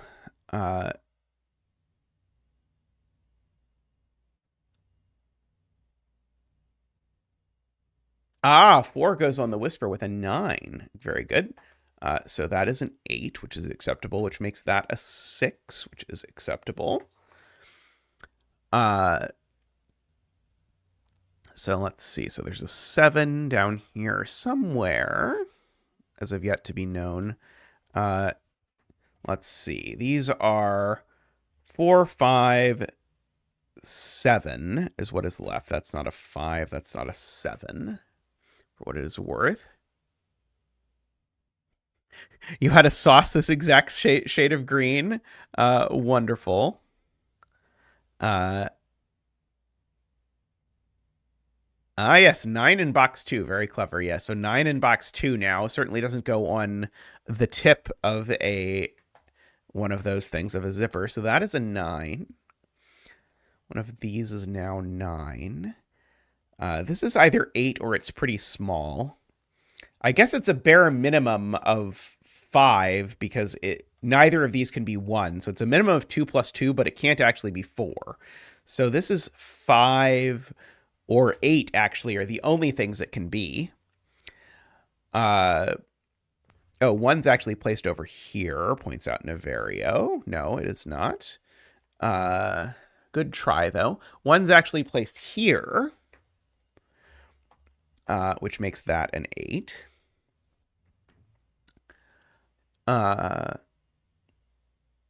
Yes, I tried to place 1 in the other box, too. Oh, so this is not actually blue. There are a lot of box 2s in the Zeta's mind. Let's see. Funnily enough, the 4 can't go here, because if the 4 was going here, this would have to be a 4 or a 1, and it can be neither. So we can corner mark 4 into this cell specifically, if we look at it. Thank you, Sven, as always. So the 1 in this column is now down here. So we've got that. We can place the 6 in this box just by sudoku now. So these digits are a 2 and a something. A 2 and a 5. And funnily enough, that means this digit's always a 3. That's ridiculous. Oh yes, Naverio also agrees. This is always a 3 because it's not 2-6. It's if this is an 8, this is not 2-6, so it'd be 8-5 with a 3 here. And if this is a 5, of course, then that's that. And if this is a 2, then yeah, it's not 8. It's this. So this is always a 3. Ridiculously enough. Cheeky, but I like it. This digit definitely isn't high for what it is worth. The 2 is placed in column 3. That's a good point. So this is 5 or 8, just to finish off the column.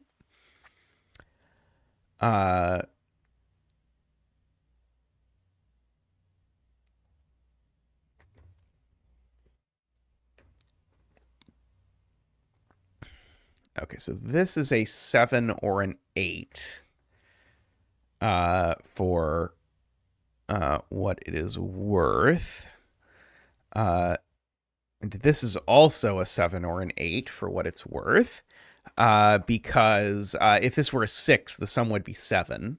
So that's not a 7. So that 7-8 pair has actually placed the 7 in the column, which has now made that an 8 and that a 7, which has made that a 9 and a 1 and a 2 and a 1. Very good. This is at least 6. So the only things this can be are 6 and 9 if you actually look at it, because 2 plus 4 is the minimum that these cells could be. In fact, if I don't use a 2, I guess then these are 4, 5, and that is 9. Is, I guess, worth noting. Oh, but that just is the 9 by Sudoku, chat is pointing out. So that is a 9. And so now these just have to be 4, 5, because there's no other sum to 9 that's not broken by the column. Oh, and in fact, we actually know the order. That's the 4 and that's the 5, thanks to a well-hidden given.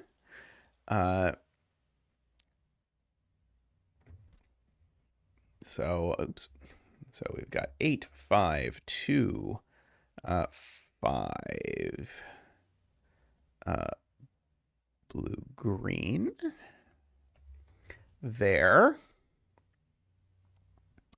And now I think we can just mark the rest of the grid, and I think it will handle itself. So let's see, blue, blue, blue, blue, tea kettle, tea kettle, tea kettle, blue, or something. Those are blue. Let's see, those are green. Those are orange. And we can go ahead and fill some of those in. 6, 5, 5, 6, 6, 8, 2, 4. And then we can remark just for coloring's sake. Okay, so there is a green and a green that have appeared. There's a blue and a blue and a blue and a blue and a blue all over the place. Orange, orange. Okay, we yet again fill some stuff. 2, 1, 5, 3, 4, 3, 7. We remark. And then we've got orange, orange, orange, orange, orange, orange, blue. And I will do a little bit of a look ahead. Don't tell anyone that that's going to be blue. And so we now have a 2, a 2, a 7, a 3, a 6, an 8, a 9, an 8, a 6. We have a closing remark, as Ambrose says, and then we get some blue and an orange. And then we are done. Lovely puzzle. I quite enjoyed that. Looks like a cult ritual to summon the Sudoku coloring demon.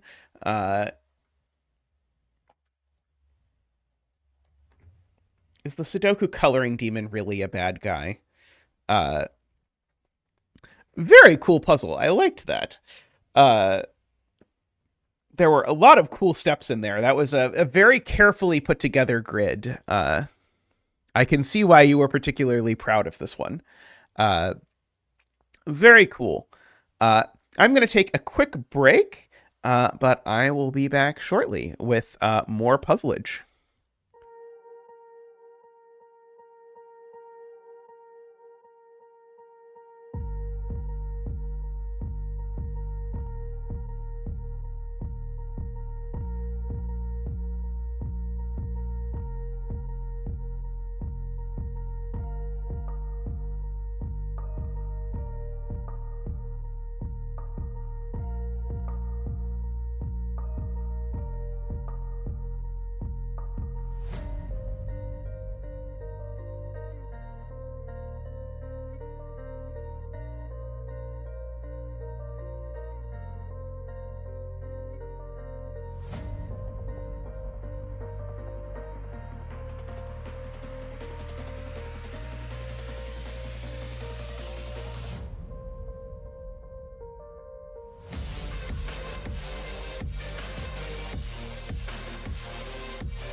Alrighty, welcome back.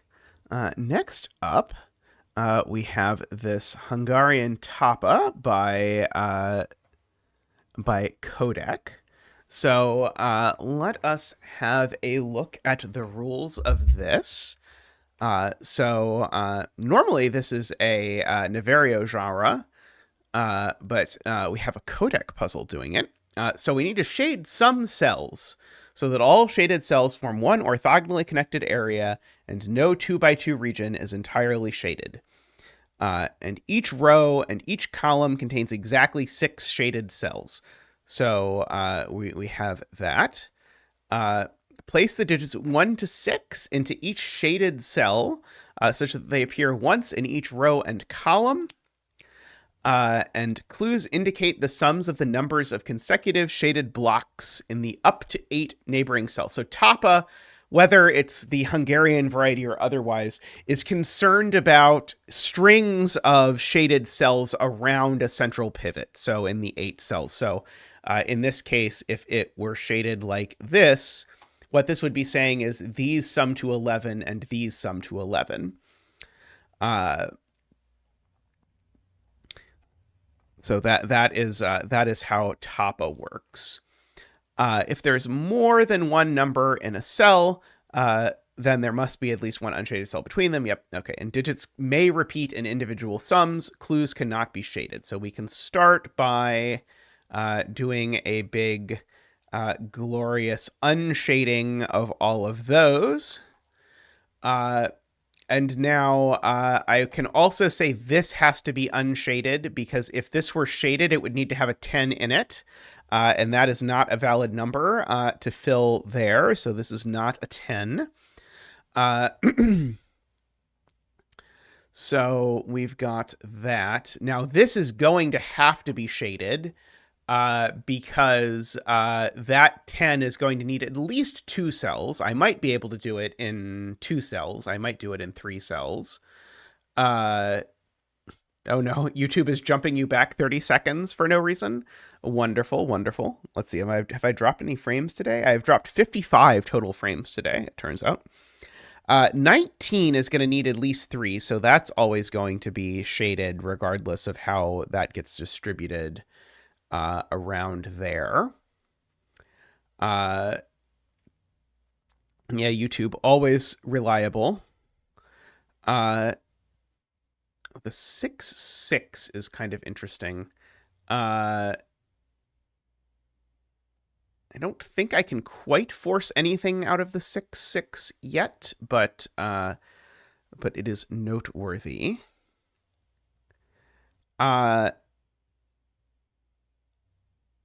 This could just get away with being shaded without breaking the 8.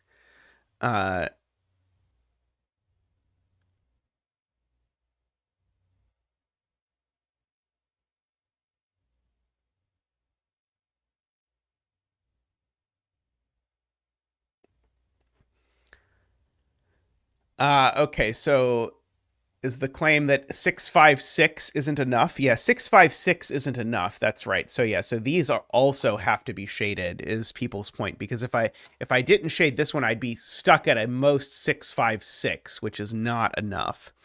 So these are in fact all shaded. I have no idea how on earth we're going to bridge the gap from here down to there. Yeah. This one can't be shaded, points out J40, because if this was shaded, remember, all the yellows are connected, so I'd have to go that way or that way. And either way I went, I would need 3 cells, and 3 cells would sum to more than 3 or 4. So that is going to be gray no matter what. I agree with that assessment.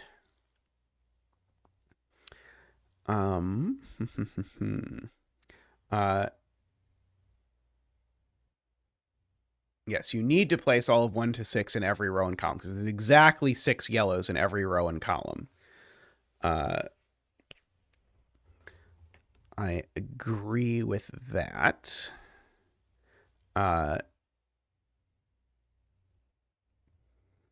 which is I'm assuming, going to be a rather important rule. The 2 around here is just going to be a lone 2 by itself. But there's still some potential otherwise.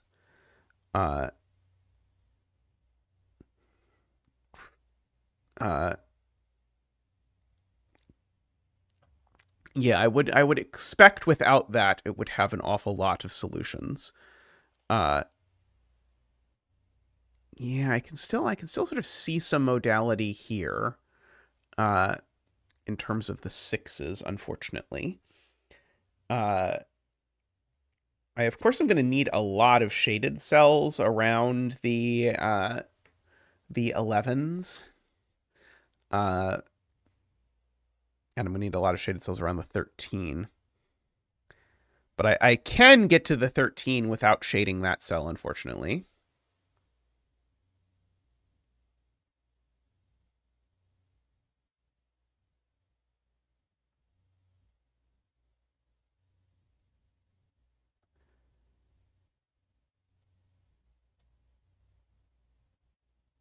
Okay, so Selena's point is there's at least 1 yellow up here because I need 6 yellow cells in this row. So one of these is definitely yellow. That yellow has to get out, and it has to get out either through here or maybe through like there, or there. But Selena's point is this doesn't actually work as an exit. Because I certainly can't do 3 cells here because that would make a sum of more than 5. So I'd have to do it this way. But now that's a sum that's going to break that cell. So no matter what I do, the yellows have to escape through that side, which makes that the sum of 5 up here for this to work. And so now that's also yellow. That is a very good spot. Now that's also yellow because this is how the yellows are escaping. And I need at least 2 yellows up here, so that's also going to be yellow. I think all of that actually comes out of that rule. Oh, right, sorry, right. This one could be gray. This one could be yellow because it could be 2, 1, 2. Is the point. 2, 1, 2 is possible to be a sum to 5. I was forgetting about the digits repeating.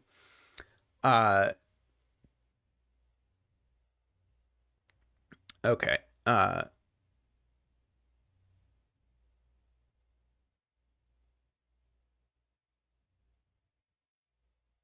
This is still yellow. I agree about that. So this is definitely gray. Because if this were also yellow, that would create a problem. So this is definitely yellow because I need 2 6s. Oh, and this is definitely gray because I can't do that. So that is going to also be yellow. Okay, so now we've got all kinds of stuff. So this now has to be 2, 1, 2. And we get our 2 dance. Woohoo!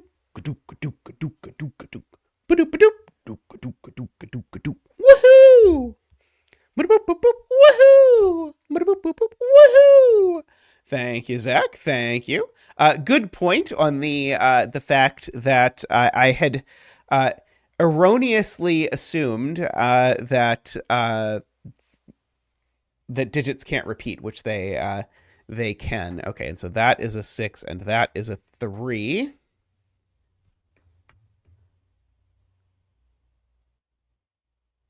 Oh, could it be 1, 3, 1? Oh, crap. Maybe it could be 1, 3, 1. Oh, no. Well, we'll just leave it for now. And we'll fill that in. Okay, and somewhere over here there is a 2. That is a lone 2.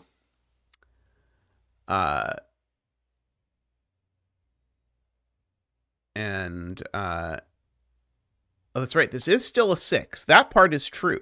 So we can let Zach come out and do the 6 dance. Boop boop boop. Wop wop wop wop. Boop boop boop. Wop wop wop wop. Boop boop ba doop. Wop wop wop wop. Boop boop boop boop boop boop boop boop boop. Woohoo! I need a killer calculator for repeated sums to tell me the ways to do 6 in one cell if I'm allowed repeats. That is the issue. Okay. I certainly need at least 3 of these to be yellow, but I don't quite know what that means yet.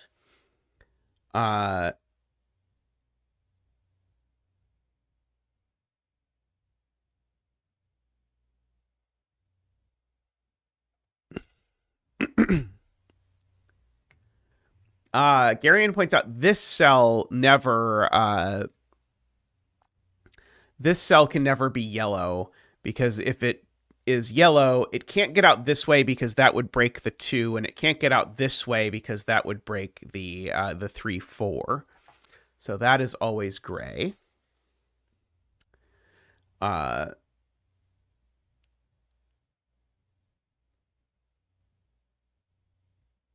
This is always yellow, because if it's not yellow, because one of these 3 is yellow for this clue, but whichever one of these was yellow, it would also force that to be yellow just so it could get out. And in fact, that getting out would have to do that. Oh, right. And Josh points out this needs to get out as well. I am pretty confident that means this cell is gray, because if this wraps all the way around, that would be a minimum of more than 8. So that cell's definitely gray. So now that's the 2. And so that is also yellow.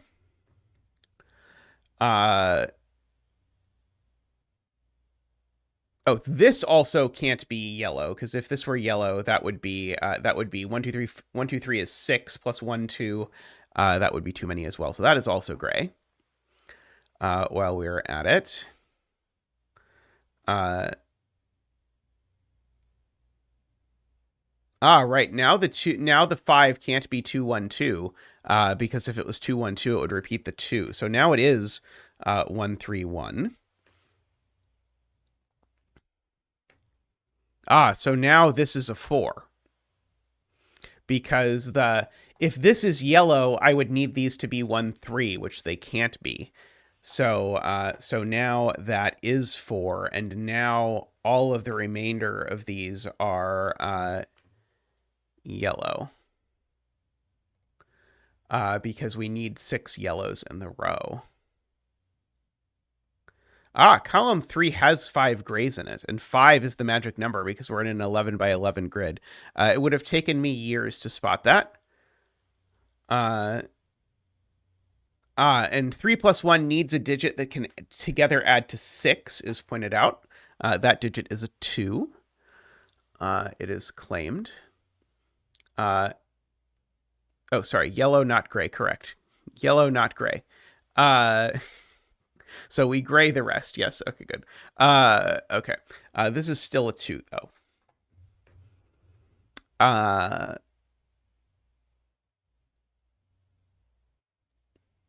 Let's see. So we've got all of that. So the digits left in this row are a 2 and a 5. The 5 certainly doesn't go over here because it would break this clue. So there's definitely a 5 over here somewhere for whatever it's worth. And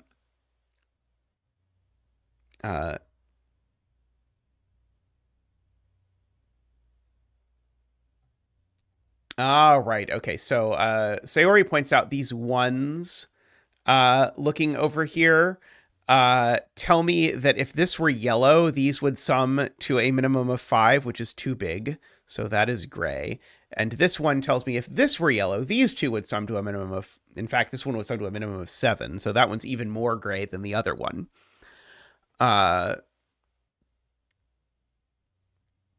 So this digit is now just 3 or 4. And now there, in fact, definitely is a 1 in one of these 2. And so these are from 1, 2, 3. While we are at it.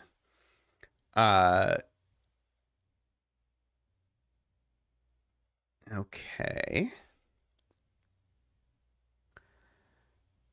Let us see.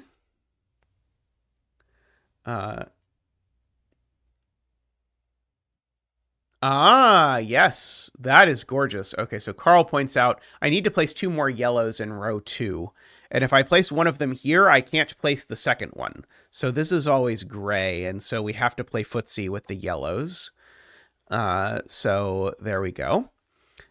So these are in fact the 2 and the 5.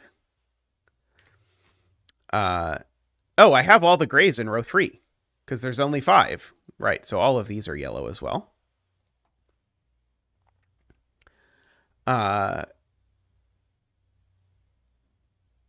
And we can do the same trick, J40 points out in column 2. I only have one more gray, and if it doesn't go here, then I either make that 2 by 2 or that 2 by 2. So in fact, that's gray, and all of this stuff is yellow.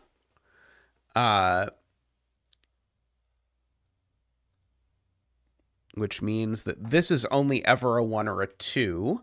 This is gray because that is how being gray works. So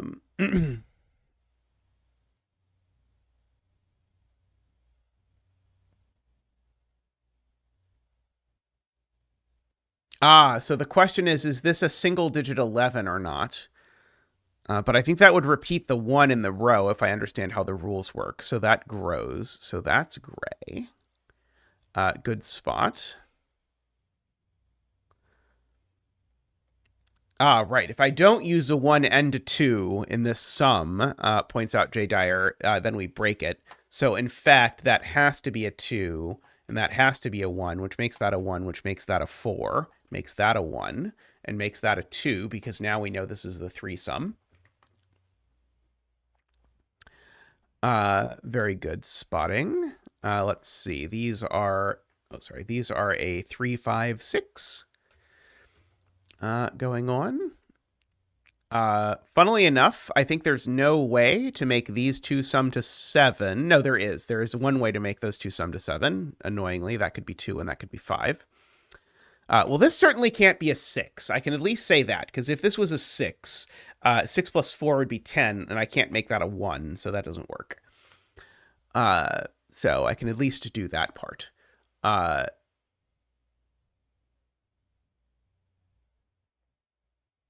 So if this is a 3, this would go 3, 4, 2, and that doesn't work either, actually. This just can't be 3 because it would force me to put a number here that would be as small as 1 or 2, but I can't make it as small as 1 or 2 because 3, 4 is 7, plus 5 would be too much, so it'd be plus 2, and so I only have 1 or 2. So in fact, that is a 5. And now as soon as that's a 5, that's a 2. And as soon as that's a 2, the sum is 11, and ergo this is gray.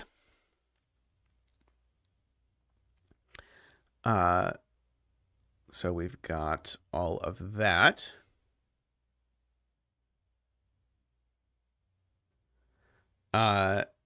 It's because the 1 and the 2 are already gone in the row, Jim. It is a Sudoku thing. Let's see. Yeah, J. Dyer is looking exactly where I was looking, which is to say that if this is the yellow, it's the last yellow in the column, which would make it a single cell 19, which is going to be tough.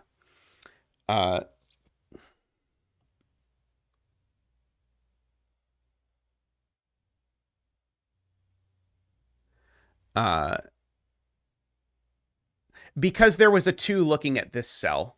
That 2 was already filled in, so this couldn't be 2, 1, 2 in that order, and this was only a 3 or a 4. Oh, I have all my grays in row 4, says Chef of Death. I do. So those are yellow.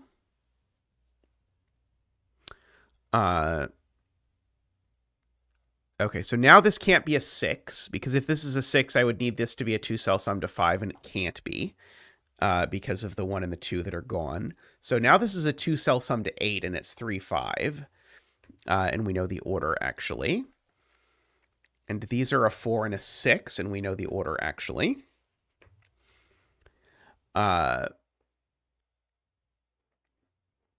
So all of that works.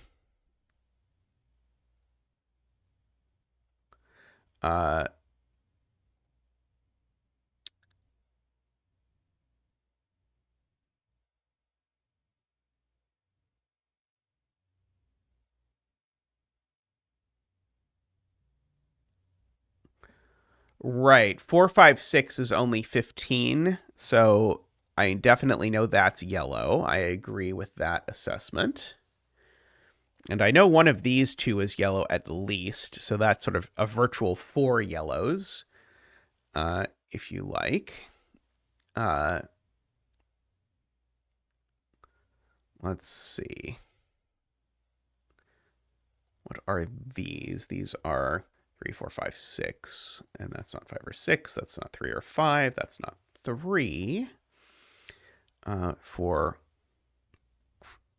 what it is worth. Those are from 3, 4, 5, 6. For whatever that is worth. Okay.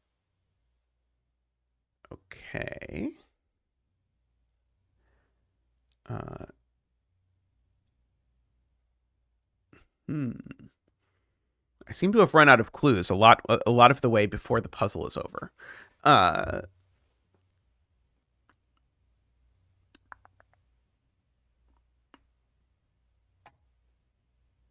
There's no way this isn't yellow. I don't know that it's useful, but if this is not yellow, there's not room for 3 yellows in the column. So this is definitely yellow, although I don't know that it's useful, but I'm going to mark it anyway.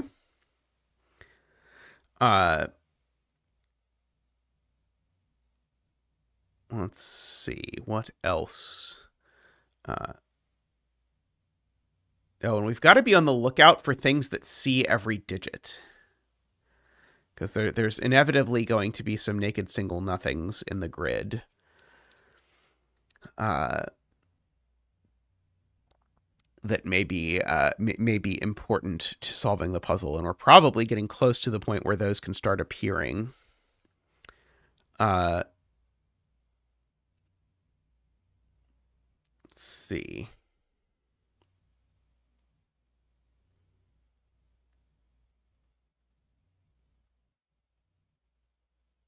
Do I know anything else? Let's see. I already have 4 grays in this row, so I only get 1 more gray in this row. I don't know if that's immediately interesting. I only get 1 more gray in this column. Let's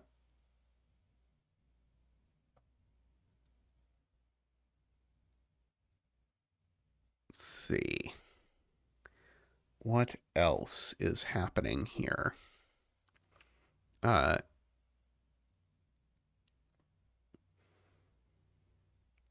see. I'm going to ask if the 13 can be 5 cells. Would it have to be if this were yellow?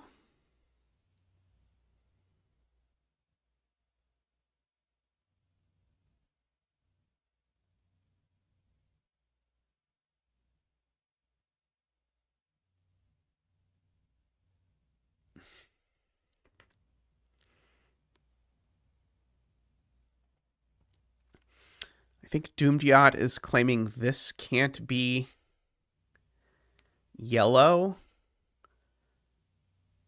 Because if this is yellow, it needs to connect to the rest of the grid.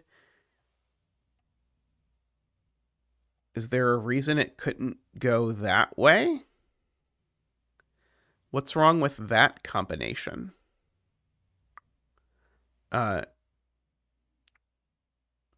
Oh, there just needs to be a path over here somewhere. Okay.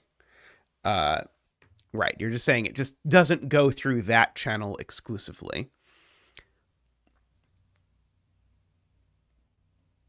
I do know one of these two is yellow, for what it's worth. So I don't have that many yellows over here.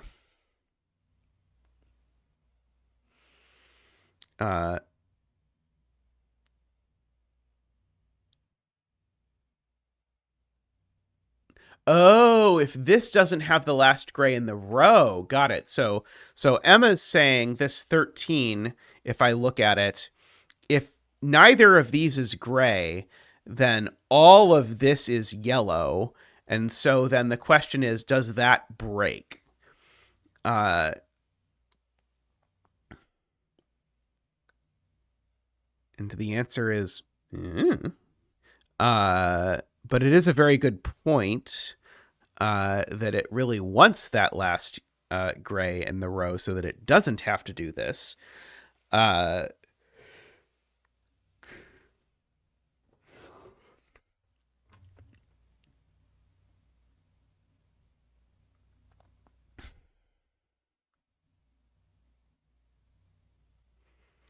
See, Sweet Blues says now this has to be yellow around the 19.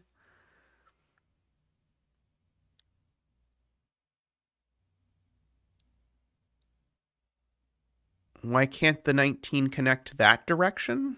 Oh, right. It can't connect that direction. Right. Yes. Okay, yes. So I agree. Okay, so yes. So if this was gray, all of this would be yellow. And all of this would be gray. And the point is now... Oh, maybe I could connect up through here?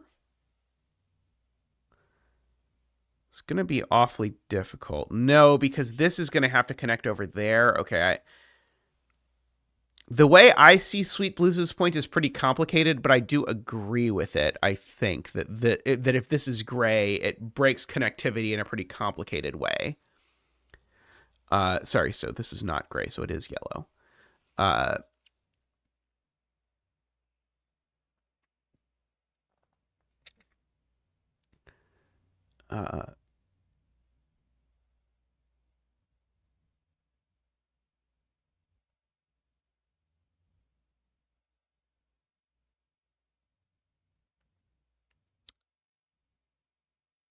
So these aren't both yellow is interesting for the 11 clue. So if this is yellow at all, these are both yellow and it's a 5-6 pair. And we'd know exactly the order the 5-6 pair went in, for what it's worth. So these are either both yellow or neither is yellow. However, in the neither is yellow universe, we have too many grays in the row, is Sayori's point, right? So these aren't both yellow, but in fact, that means that these are either both yellow or both gray, but I don't have two grays left to give. So these are both yellow, and that is gray, and these are a 6 and a 5. Good spot to Sayori. So these are 1, 2, 3, 4. That one's not 1. That one's not 2. And now the rest around the 11 is gray, because we've got the 11 clue done. This is part of the 13 clue, so it grows at least twice to make that work. That's gray to avoid a 2x2. We've now got 5 yellows in row 8 already. This can't be yellow anymore, because if that is yellow, then my 13 now is a minimum of 12 plus 3, which is too many. So that's gray. Oh, by the way, this yellow has to escape. And so this yellow goes all the way over there, at least. And that's all the yellows for column 11, actually. So now that's all the yellows for column 11. So now this actually comes down like this. Kodak should make more pencil puzzles. So this has to be 1, 2, 3, and 1 now, because that's otherwise not going to work. So that's 1, 2, and 3 to make that work. That has finished all the shading down here as well. So we've got that. Now I need all of this to be shaded, or the 19 is not going to work. I believe, because 4, 5, 6 isn't enough. So yeah, so all of that will do, which makes that gray. And this is yellow by either connectivity or by counting how many yellows the row needs.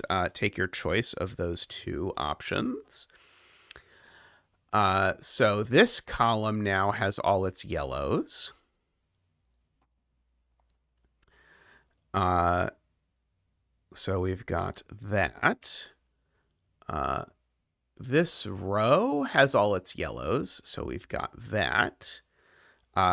This is forced to be yellow now because only one of these can be yellow. So this is always yellow. That's the last yellow for this column, so that is gray.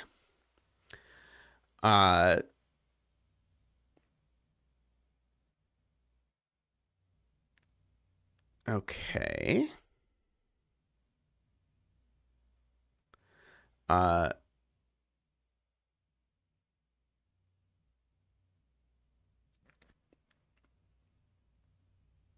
Column 5 has its 5 grays, so these are all yellow. Good.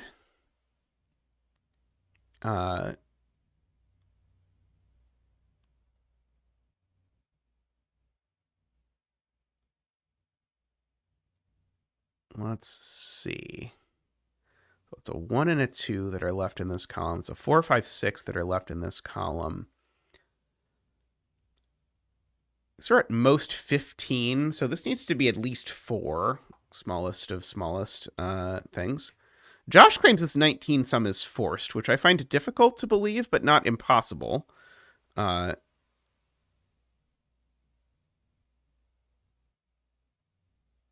Oh, it's not that 19 clue. It's the other 19 clue. So the same math I just did.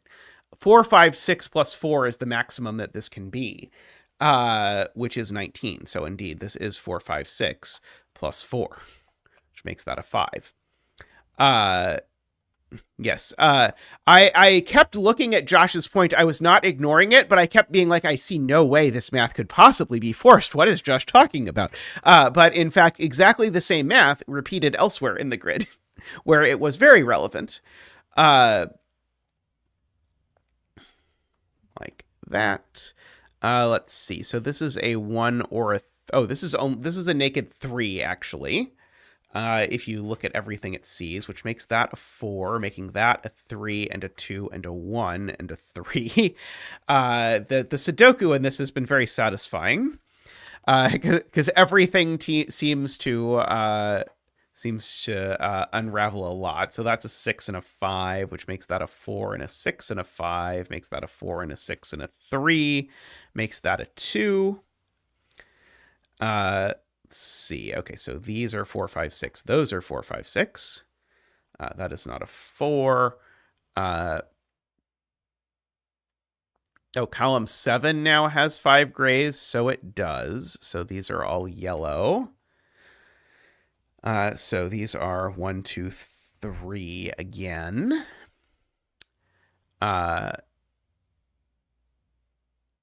Okay.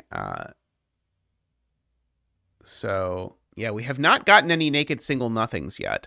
The only digit left in this column is a 1, for what it's worth. Row 9 only gets 1 more gray, so it is in one of these two. Sorry. If it's not in one of these, then we have problems. So that is yellow, which makes that gray. And if I put the yellow... if I put the yellow here, we could connect through the last row, annoyingly. Yes,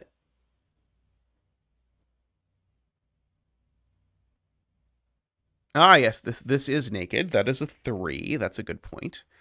From Hungarian. So that is not a 3. 3, 5, 6 now is 14, so this needs to be at least a 5 now. 2 more yellows in column 8. Points out Pekrantala, if I make this one of them, I can't place the other. So those are yellow. So that is gray. And so now 1, 2, 3, 4. So I need 2 more yellows over here. So in fact, the thing I basically sketched out is what happens. So this is now a 1, it looks like, by the column, if I counted that correctly. 1, 2, 3, 4. 1, 2, 3, 4, 5, 6. Okay, so that is gray. This column needs 1 more, so that's yellow. And now that is gray. And we have finished our weird tapa shape, whatever weird tapa shape it is. So now this is a naked 2 and a 1, which makes that a 3 and a 2 and a 1. These are a 4 and a 6 in some as of yet to be determined order. If this is a 6, though, does it break the 19? Because if this is a 6, this would be 4, 5 is 9. That's nowhere near enough. Oh, sorry. 4, 5, and 3 is 12, which is still not enough. So this can't actually be a 6. It is a 4 and a 6, which makes that a 5 and a 6 and a 5. And hopefully that works. 14, 19. Yep. That is a 4, 6, 4, 5. Going in over there. That is a 6 and a 5. That seems to be a 2. That seems to be a 3, and that seems to be a 4. Wonderful puzzle there, Kodak. That was really nice. I would do more puzzles with this rule set. Very neat combination there. I don't think that the normal Hungarian tapa has the rules that every row has to have exactly 6 digits in it, if I recall correctly, the ones I have done previously. So I think that was a Kodak original. All right, very nice puzzle. I'm going to take a short break, and I will be back in a moment with more puzzle.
All right, we are back with an ambiguity puzzle by Michael Lefkowitz.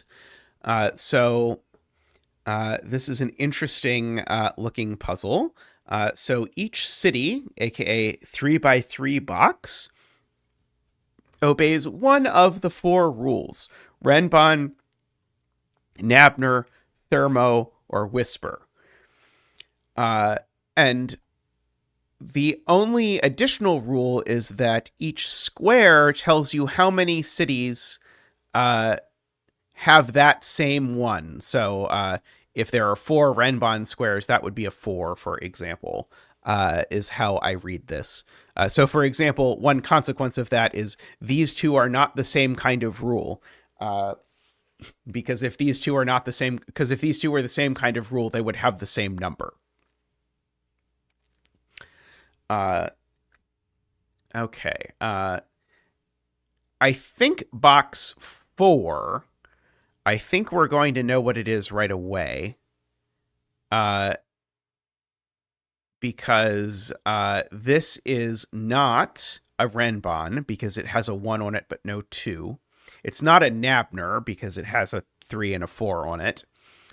And it's not a Whisper because it has a 5 on it. So this one's definitely a Thermo.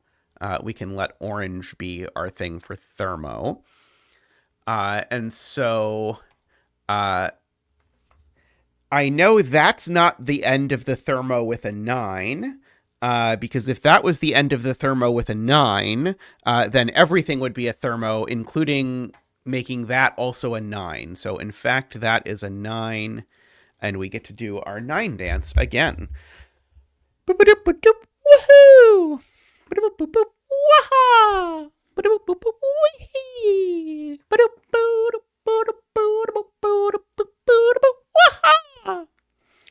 Thank you, Zach. Thank you.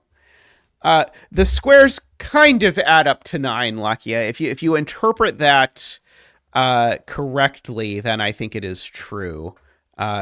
Not even necessarily the distinct digits in them add up to 9, though. Because it could be, for example, that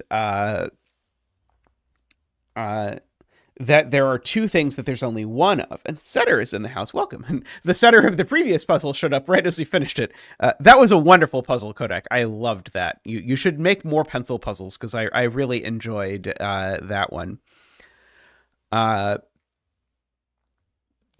Okay, so there are no more Thermos, as several people have pointed out. So now we only have to think about Whispers, Nabner, and Renbon. This one can't be a Renbon now because it has a 1 and a 9 looking at the left out box. And so if this were a Renbon, the thing not on it would be a 1 or a 9. So that's not going to work. So this can't be a Renbon. It can't be a Nabner because you can't put this many digits on a Nabner. So therefore, this can only be a Whisper.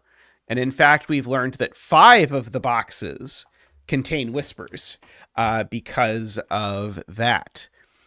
And so therefore, these are the 4, 6 with the 1, 9 there. And then the 3, 7 there, and the 2, 8 there, and that 2 disambiguates this. So now that's 8, 2. 8 goes next to 3, 2 goes next to 7, 3 goes next to 9, 7 goes next to 1, 9 goes next to 4, and that goes next to 6. I would also not have expected 5 Whispers, but apparently the 5 Whisper universe is the universe that we are living in now. So we have those. Okay, so what is this triple then? 4, 5, 6. This sure makes it sound like this is going to be a Renbon, doesn't it? So this, in fact, now has to be a Renbon because it's definitely not a Nabner and it's not a Whisper. So now this is a Renbon. Bloop, bloop, bloop. Okay. And so we can contemplate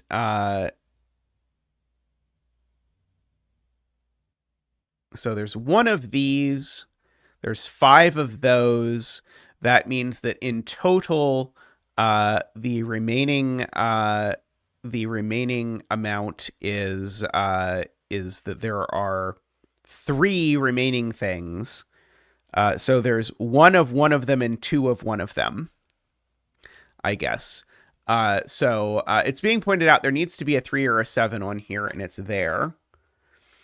And then once there's a 3 or a 7, there could be a second 3, 7, except there's not, because this digit can't be 3 or 7. So this digit's 2 or 8, but it's not 2. So in fact, that is the 8, which makes that a 7. So these become a 1-9 pair just by looking at Sudoku, and that's not a 9 for sure. So we have found the only Renban in the universe. And so these are 2 and 3. And so there are 2 Nabner, it would seem. So every square now is 1, 2, or 5.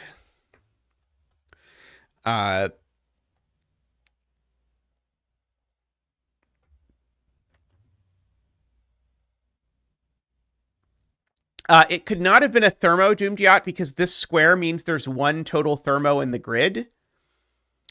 And there is 1 thermo and we have found it. Oh, and I guess none of these can be 1 because we found both 1s, right? These are the 2 1s. Right, okay, so yeah, so that's true. So yeah, all the rest are 2 or 5. Yep, and 2 Nabner. Okay.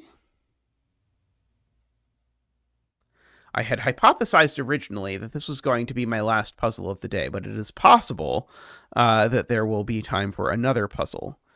Right. This one's not 5.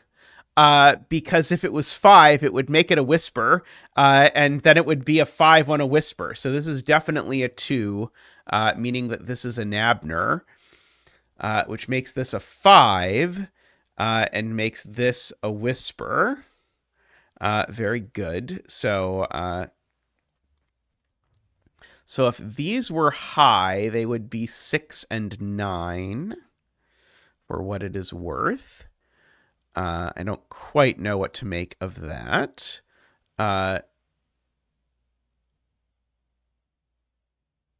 Let's see. I can fill out...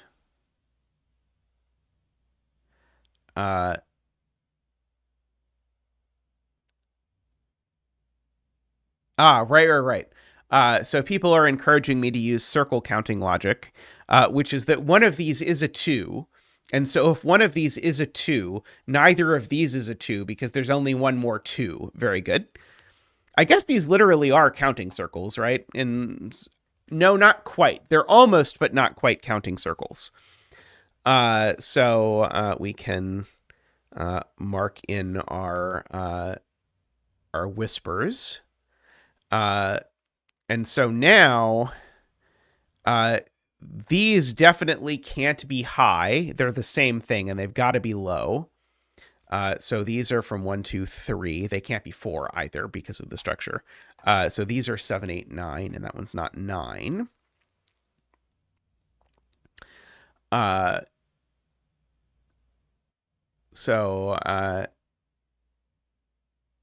You made them square so people wouldn't slip into counting circle assumptions. That's cool.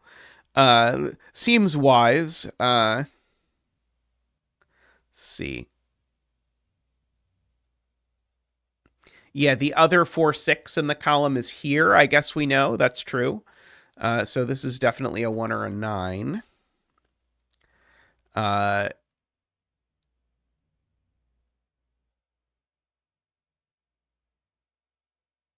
I've used circles for so many different things. I would make no assumptions based on something being a circle, but I definitely can see how that haven't been so common. Oh, the 9 is up here, so one of these two is a 9 for sure.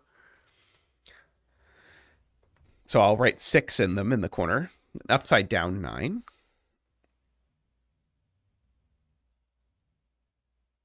This is a 4-6 pair, so that's a 5. That's a good point. Uh,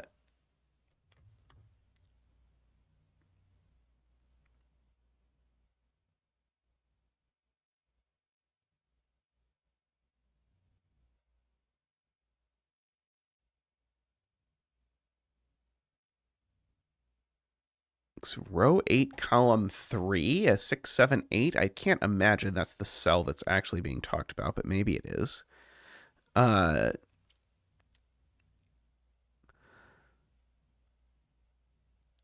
So let's see. If this is high, it would be a 7 or an 8. Oh, sorry. If this is high, it would be exactly an 8. Uh, oh, it does. Sorry, I thought I thought I misunderstood Sayori's point, but no. The point is 6, 7, and 8 need to go in this box, and only 2 of them can go on here. So this is always a 6, 7, 8. That is a good observation for sure. By the way, Stormclimber asked where I get these puzzles from. Most of them I get from Logic Masters Germany.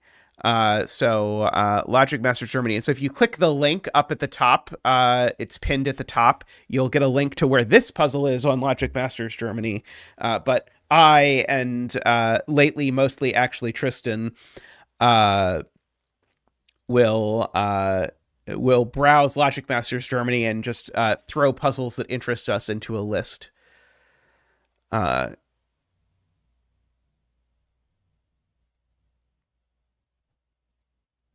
Two in box. Oh yes, 2 in box 7. Right. There's a 2 up there that I missed. Yeah, so 2 in box 7's actually placed there. Good. I mean, it's not actually good because I mean, I guess it does a few things. It resolves that line in not the way I had hoped it would resolve, we'll say. It means that this is a 1 or a 3. It means that these are 6, 7, or 8. That one's certainly not 6. So we've got that. This can't be a 3, because if this was a 3, I would need these both to be 8. So this is, in fact, always a 1. It means there's a 1 up here. Surprisingly, the 1 does not go on a Nabner with a 2. This is actually now a known triple, because now these are 3, 4, and 9. So these two are 1 and 5, it looks like. For what it is worth. 2 in row 8 gets sniped right there by Selena. Well spotted. So this is 1 or 3. Oh, in fact, this is just a naked 1 once I realize it has to be low, ostensibly. So this is a 7 or a 9. So we get that. Probably worth filling in the rest of this column.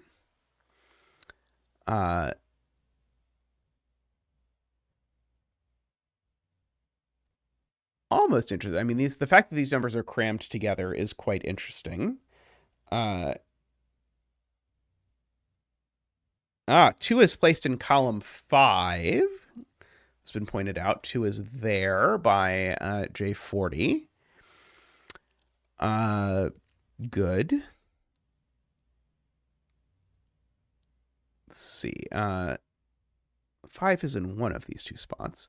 Well, this one's certainly not a 7. I mean, this is the tiniest deduction in the world ever, but this is not a 7 because it would break that cell.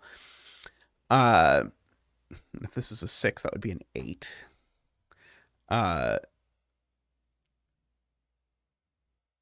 Probably wants to be something like a 1 or something.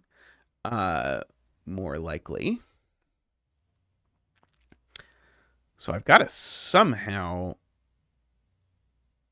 unravel whether this is a 1 or a 3.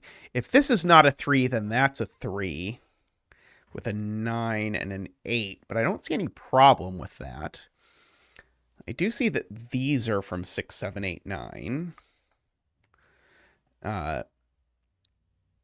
For whatever that is worth. So I've got that to bear in mind.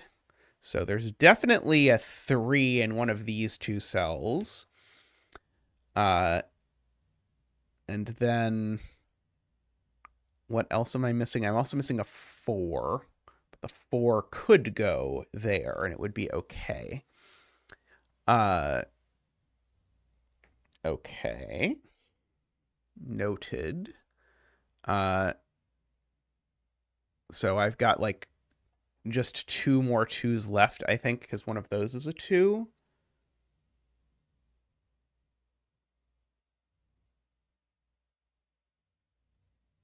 Oh, right. Marty has read the rules of the puzzle, which I had not, which is that the things need to obey exactly one of the rules, and so that is quite interesting. So in particular, that means this digit needs to be a 6, 7, 8, or 9. Because if this digit is not a 6, 7, 8, or 9, then this is a thermo. So this is also a 6, 7, 8, or 9. That one's not the 9. So these are both from 6, 7, 8, but then as soon as they're both from 6, 7, 8, they're actually 6, 8. And then this one's not the 6 because 2, 6, 8 would be a thermo. So that's 8, 6, and that's a 7. So now we get to fill in a 7 and a 6 down there. I very much liked that once I processed what was happening, avoiding these sorts of things. So this is now a 5. And now this needs to be bigger than 5. And so this can only be a 9, I believe now, because otherwise this would be a thermo as well. So this to be a 9 is the only option. So 1 and 5, 7 and 9. 9 goes next to 4. I don't know if you knew. That is a 6 and a 4. That is a 7. This is a 3 now, and that is an 8. So that is a 3. And now I think, having done that, I think now we can mark the grid. So we've got 4, 1, 6, 8, 6, 1, 8, 3, 4, 2, 3, 8, 6, 4, 3, 6, 9, 4, 3, 7, 2, 3, 4, and 9. Lovely puzzle. I really liked that one. I should have read carefully because I also do exactly 1 in my ambiguity puzzles, essentially always. But I did not see it this time.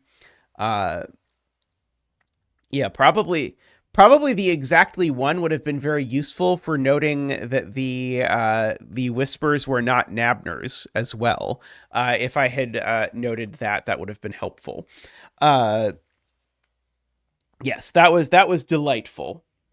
All right. Well, I had thought when I looked at it that this was going to be a puzzle that was going to take us to the end of stream, but as it happens, that was fast enough that we're going to get to do another puzzle. But I am going to take a break first, so I'll be back with another puzzle. So see you all in just a moment.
All right, welcome back. All right, so I've pulled up a modular puzzle by J.C. Godar.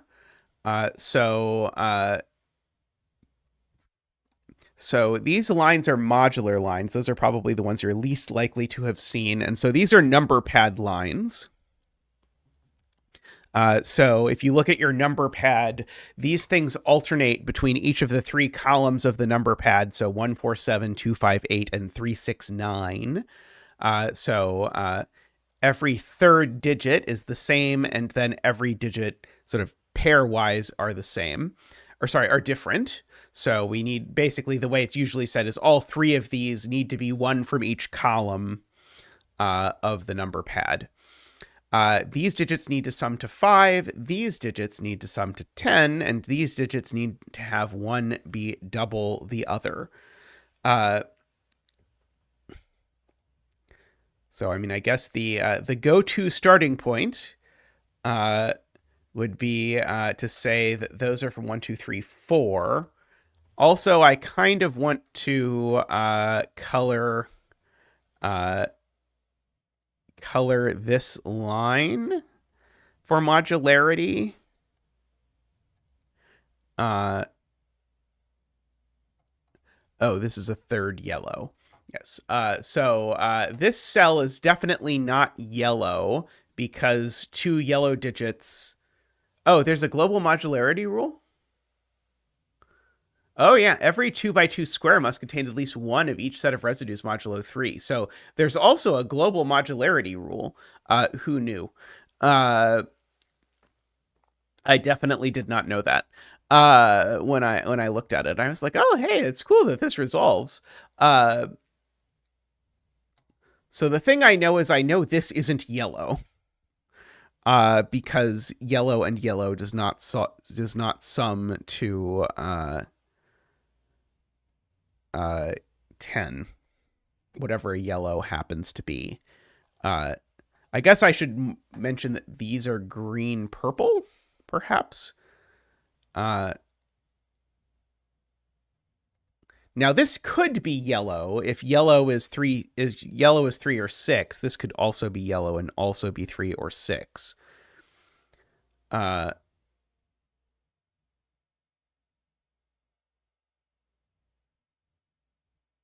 Oh, 2, 8 does in fact add to 10.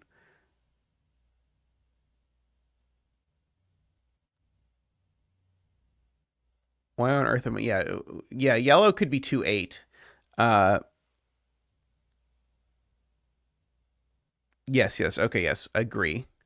So yeah, so I don't actually claim to know that this is not yellow.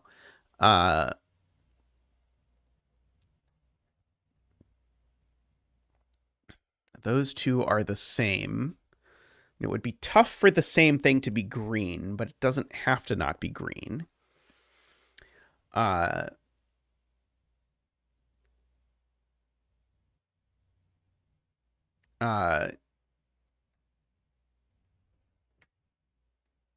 color I know I've used twice in this row, if I look at it, is what color is the well, I don't know what color it is, but I've used 1 and 4 in this row for what it's worth. So I only get one more of the 147 kind of digit in this row. Now, because of the 2 by 2 rule, if I make this green, I make it a little bit difficult because I need to make one of those green. But that doesn't necessarily ruin the world. But it would, of course, be easier if this were purple than if this were green. Let's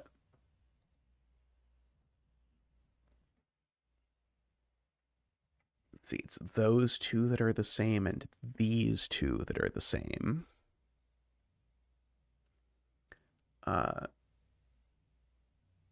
Oh, so one of these is 1, 4. Okay, maybe I should pay attention to that. One of these dominoes is itself monocolored. And so whatever that color is, the one under it is going to be the other two colors.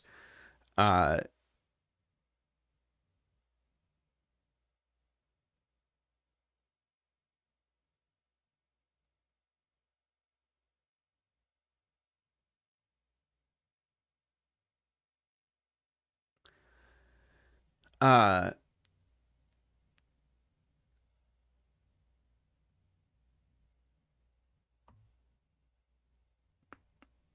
so,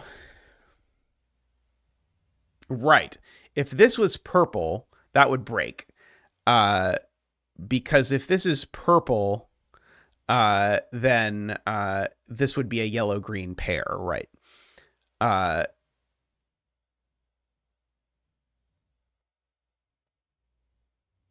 is there a reason this can't be green, though? Uh,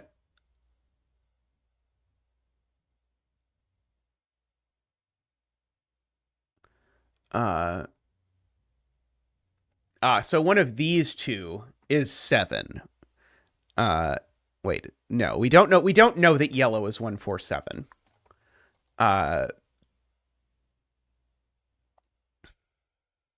Because remember, the 1-4 is only on one side. It's not on both sides. Uh,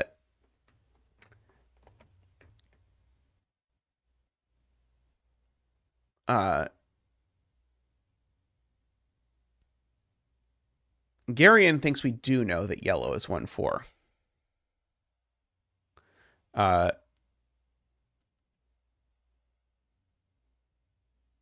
Well, we need to know that 1-4 is yellow before we know that, right, Garian?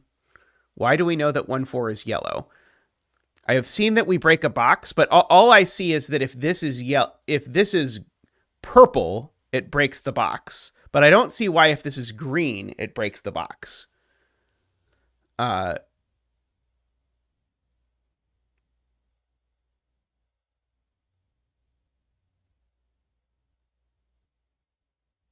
Otherwise, we get a 2x2 in a box without a yellow.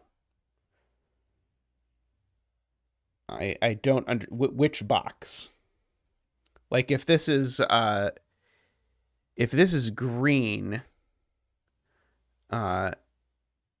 what's my problem? Because now this is purple yellow.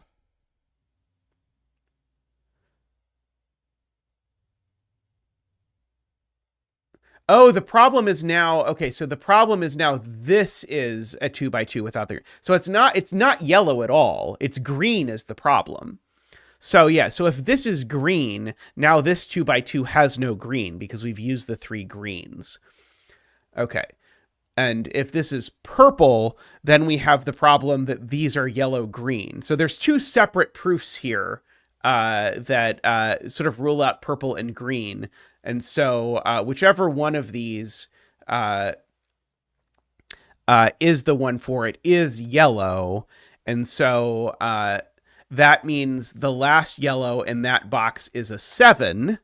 But the 7 doesn't go there. The 7 goes here, and so we have a digit, and we get to bring out Zach for the 7 dance.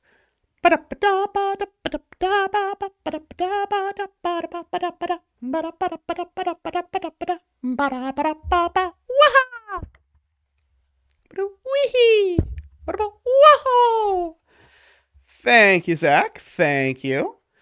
So that means that these are the yellows. So these are, of course, not. This is a 1 or a 4. These we now know are a purple-green pair.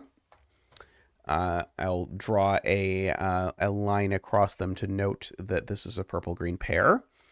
All of these are purple or green. Sarah is very excited for me to write in that this is a 3.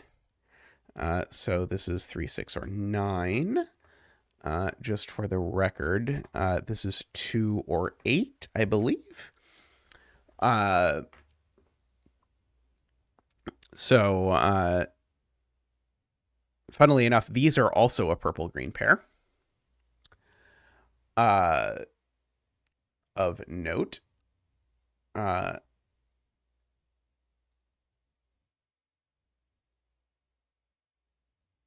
Yeah, 2, 3 is also a purple-green pair. I can fill that in. That's a good idea. Uh, and so the last purple lives over there somewhere. Row 2, column 4 is definitely yellow. Good spot. Because this 2x2 didn't have a yellow yet. And now that's green. And now that's purple. Sort of marching across the combos there.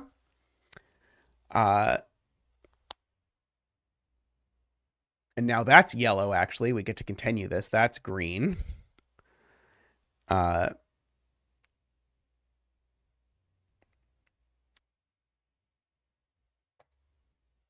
Okay. So now we've used our greens for the row. So this is now actually purple. And now this is the last, no, this is the last yellow for the row now. And so now that makes this purple.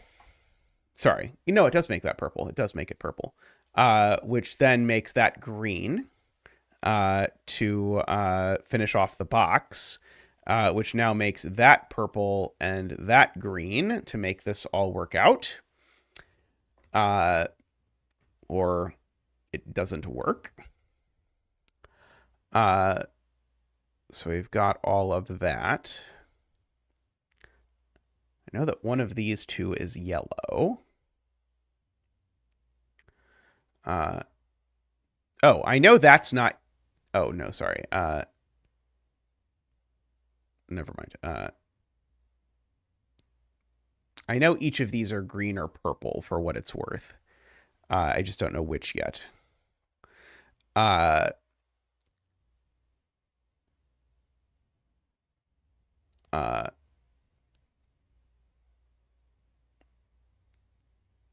Oh, this row I have just not colored in yet that this is the last green, Garion points out.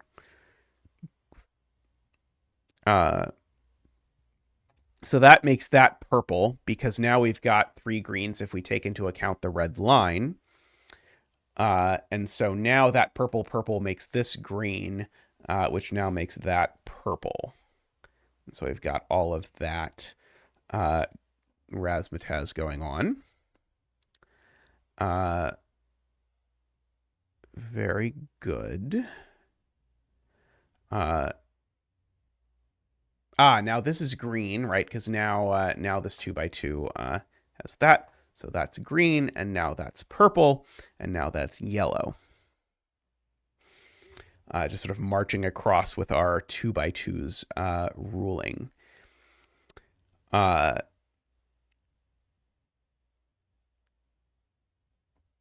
Okay.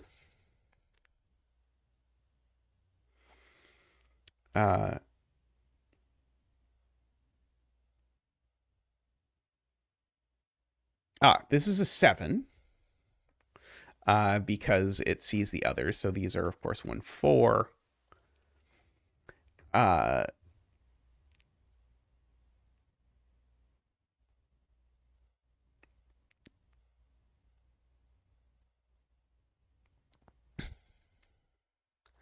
Is this X at all interesting?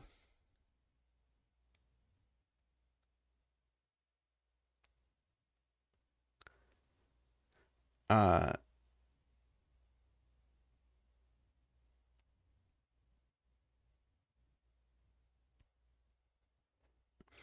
don't think so yet. I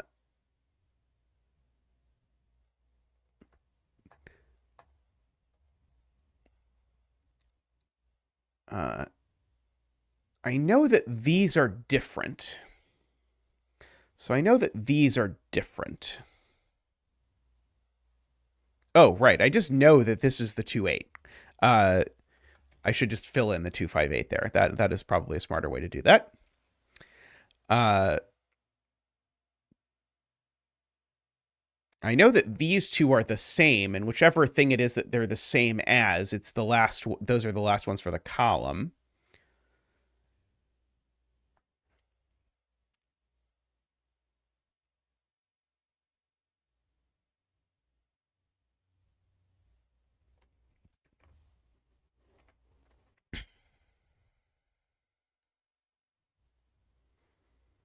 Uh,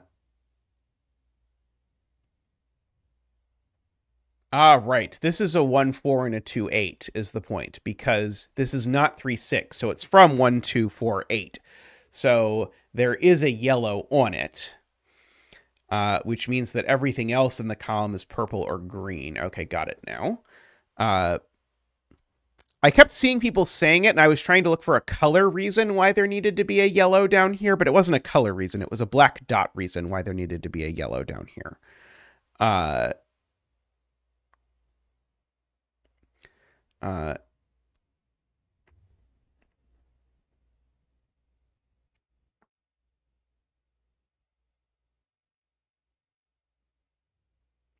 yes, this being purple doesn't work. I see it. So if this is purple, then this is green. It makes both of those greens, but now that's all three greens for the row, so none of these can be green, and now this 2x2 has no greens, is what Carl is saying. So this is not purple. It is green, which makes this purple. And so we can go ahead and fill in that is green and that is purple. Oops, sorry, and that is purple. And so that means that this is 2 and that is 3. So that is not 2 anymore.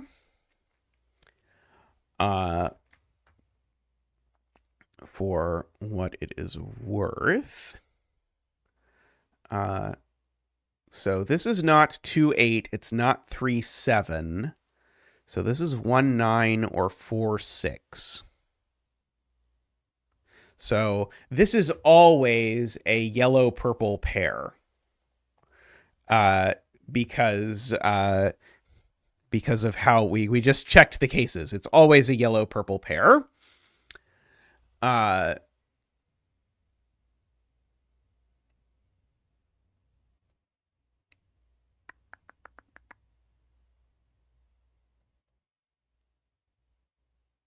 And this is always a yellow-green pair, right? This is always a yellow-green pair because of how it works.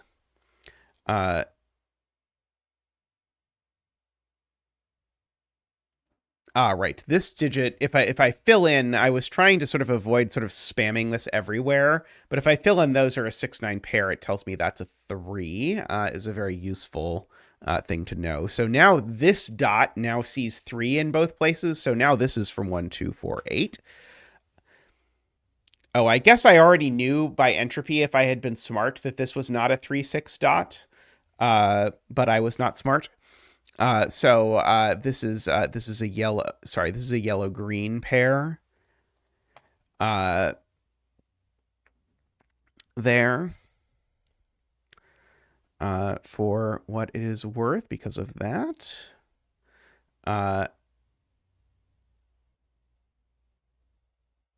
Right.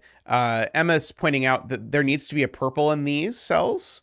And so that's all the purples here. So I can green, yellow the rest of the column. Oops, green, yellow the rest of the column.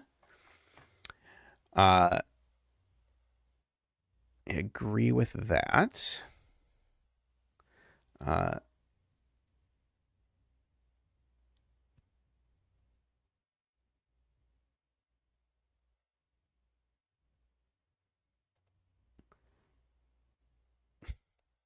'Kyle pointing out this can't be green, because if this is green, then one of these two 3x3s does not work. So this is purple or yellow. Sorry, one of these two 2x2s doesn't work because it won't have a green. Agree.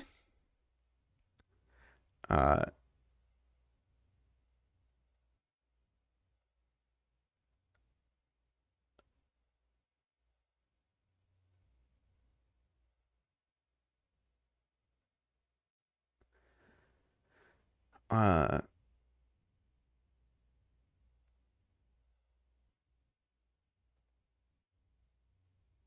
5 column 7 can't be green. Ah, right. This X, right. I should have, when I realized that I should have seen the thing before, I should have looked over here and said the same thing, right? The the X's have two flavors, the green green flavor, which this cannot be, and the purple yellow flavor. So this is the purple yellow flavor. Is the point. And of course, I guess I should also fill in that these are green yellow, and these are purple yellow, just for sake of that. And as soon as I fill in all of that, then Martin's point becomes clear that this is green, because this 2x2 needs a green.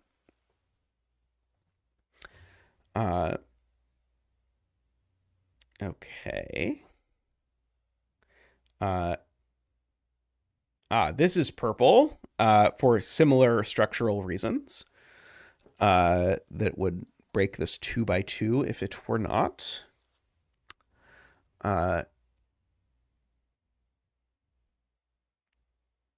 Okay.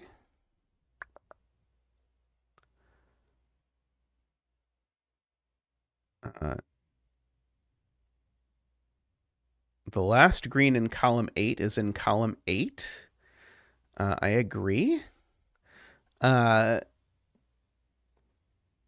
last green in column 8 is in box 6. Carl has yes, right. So one of this 2x2 is green and it's there. So this is not green.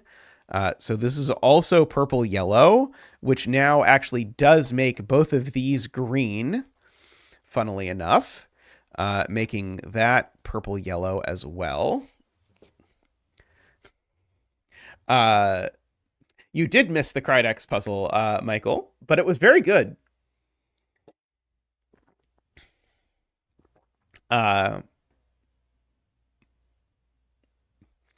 Yes, funnily enough, Michael messaged me because they were watching an old Krydex VOD and saw a zetamath in chat and were like, wait, was that you?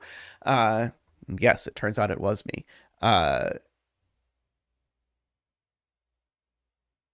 This is the 2 in box 9. That is a good spot. So this is, of course, the 5-8. This is a yellow purple now.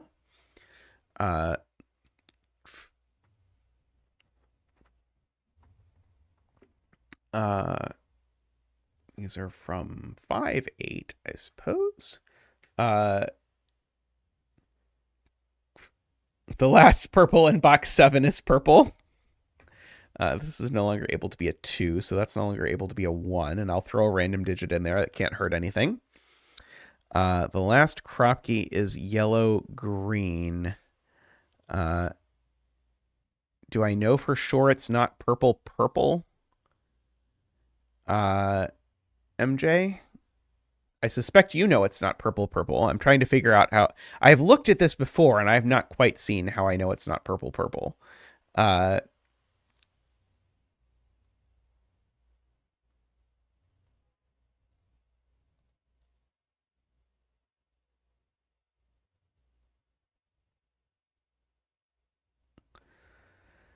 See, Mekti says if this is 3, or sorry, if this is purple, I can't place 3 in column 7 because it can't be a 3. That can't be a 3. Could that be the 3? I couldn't place the 3 on the X because that 3 would make that a 7.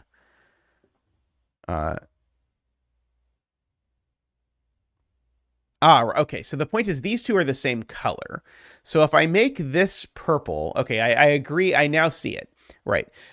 These two are the same color. So if I make row 4, column 7 purple, these two become yellow automatically because there aren't enough purples. And so the only place for 3 would be here, except that would put a 7 there, which doesn't work. So this is not purple. It is, in fact, yellow. I agree. Yes, that would be 4 purple. That would be bad.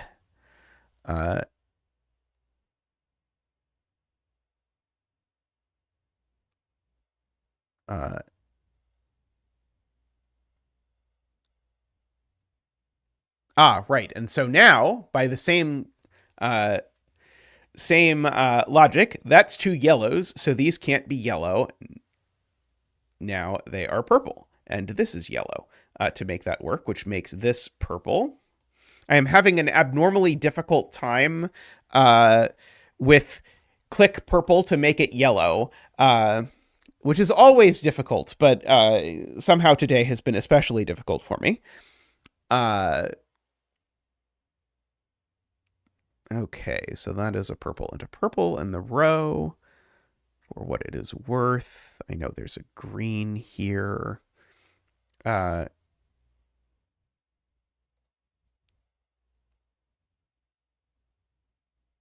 uh,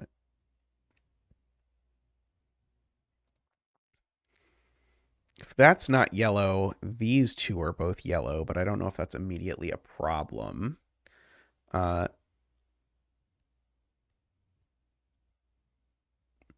That's a good spot from Gary. And the last purple in box 5 now is here. So these are all not purple. These are all yellow-green. So this dot is purple. There we go. So this dot is purple. To make that work. Okay, great. That was a very good spot. So now that means none of this stuff is purple. Which means this is purple. And of course, this is a 9. These are 3, 6. And so that is the 6, and that is the 3. I can get rid of the red line there now. Okay, now this has to be yellow because of this 2 by 2. The purple, get rid of the yellow. So we've got all of that, and so this is 1, 4, or 9.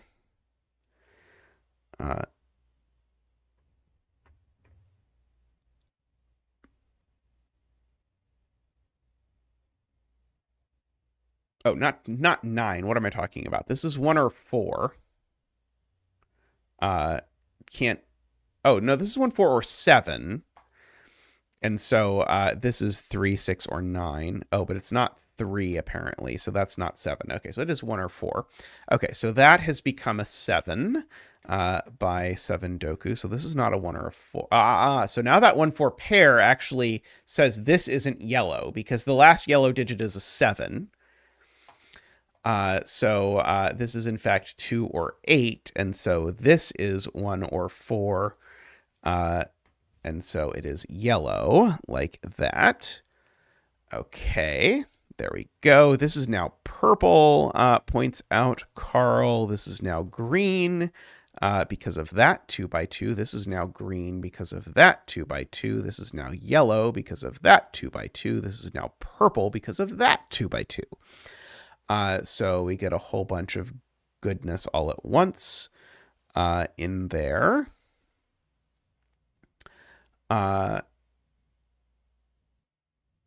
So now,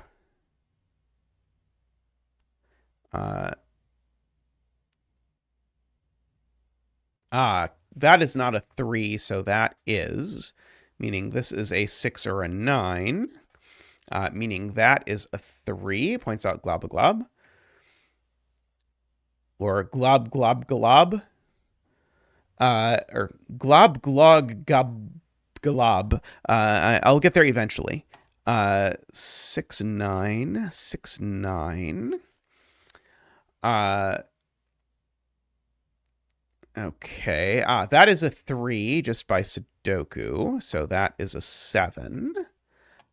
Meaning that these are 1 and 4, and that's the 7.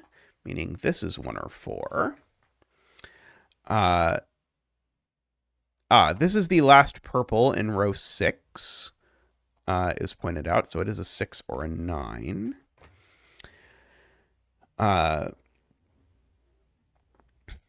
For what that is worth, I could not tell you. 7 is placed in row 7. That's sneaky. Because the 7 can't go there because of that 7. Okay, so this is a yellow, and it's a 7. So this is green. So that's purple because of that 2 by 2. And that's the last purple in the column, and it's the last purple in the row as well. So these are all green or yellow. This is, in fact, a green-yellow pair for what it is worth. So these are also a green-yellow pair, I suppose. Oh, but that's all the greens in column 6. So this is, in fact, yellow. And everything else in this column is yellow or purple. And that yellow plus that yellow plus that yellow makes this green and that green, which finally at long last makes this yellow, which makes that green. And so this is not the 2-8. This is not the 1-4. We can sneak that away. This is not purple, so it's yellow or green by the column, which means this is purple to make this 2 by 2, which means that's the last purple in the box. So that is no longer able to get away with being purple because there's already too many purples. These are a 1-4 pair. And that's all the yellows in this column. So that is not yellow anymore. It is purple. These are 6-9. That is 6-9. But this one is just a 6, actually, which makes that a 9. That is 6. That a 9. That is 6. That a 9. That is 6, 9, 6. 9. Okay, that is a 9 as well. I see. This I see I've got all the purples in the column, so this is yellow or green. And I've got all the purples in the row, so this is yellow or green. This column needs another purple, so that is purple, which means this isn't purple anymore because now this box has all of its purples. In fact, I know what they are. So this is no longer able, this is no longer able to be purple, so it is green. Now I've got all the greens, so that's not green, it's yellow. So this is also 1 or 4. That is a 3, a 6, and a 9 over there. And I think we've now got all of our purples. That 9 went on an X, chat has noticed. Thank goodness, because I definitely did not notice. So we get to do all of those. Now 1, funnily enough, is placed by Sudoku in box 5, so we actually know that's the 1. So in particular, it's not green, it's yellow. Which is a kind of funny thing to be true. And now this is a naked not yellow. Because of the 1, 4, and 7 looking at it. So this is now, in fact, green. Carl points out that I lied when I said we had all the purples, because, in fact, this is purple, and I didn't mark it. I agree. This is now yellow because of this 2 by 2. Oops, that did not work. This is now yellow because of that 2 by 2 take 2. This is now green because of this 2 by 2. This is now yellow by the box. Let us see. This is now yellow by this 2 by 2. There we go. Making some progress. This is green by this 2 by 2, points out Jaleb. And so that's all the greens for the box, makes that yellow. Now that's all the yellows for the column, which makes that green, makes that yellow, makes this green by the box. So now that has become a 7. If we like, these are a 4, 7. That's the 4, that's the 7. And so now that has become a 1, which makes that a 2. Is that a 4 and a 1, a 4 and a 1, a 1 and a 4? Sorry, a 1 and a 4. Good. So now we've got everything except the greens, I believe. So let us try and figure out the greens. So these are 5 or 8.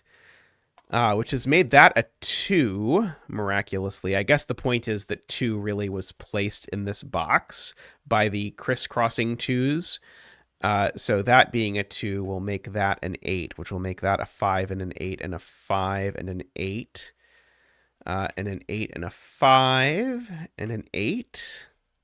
Oh, I didn't actually fill in all of the yellows when I claimed that I had filled in all the yellows. That's apparently going to be a 0 today. 2, let's see, that is a 5 and an 8. That is a 5. Let's see, these are, okay, so that is a naked 5 if you squint. That is a 2 and a 5 and an 8. And a 2 and an 8 and a 2 and an 8 and a 5 and a 2 and a 5. And I think that's the last digit, but my claims of things being the last digit so far have not gone great. Very nice. I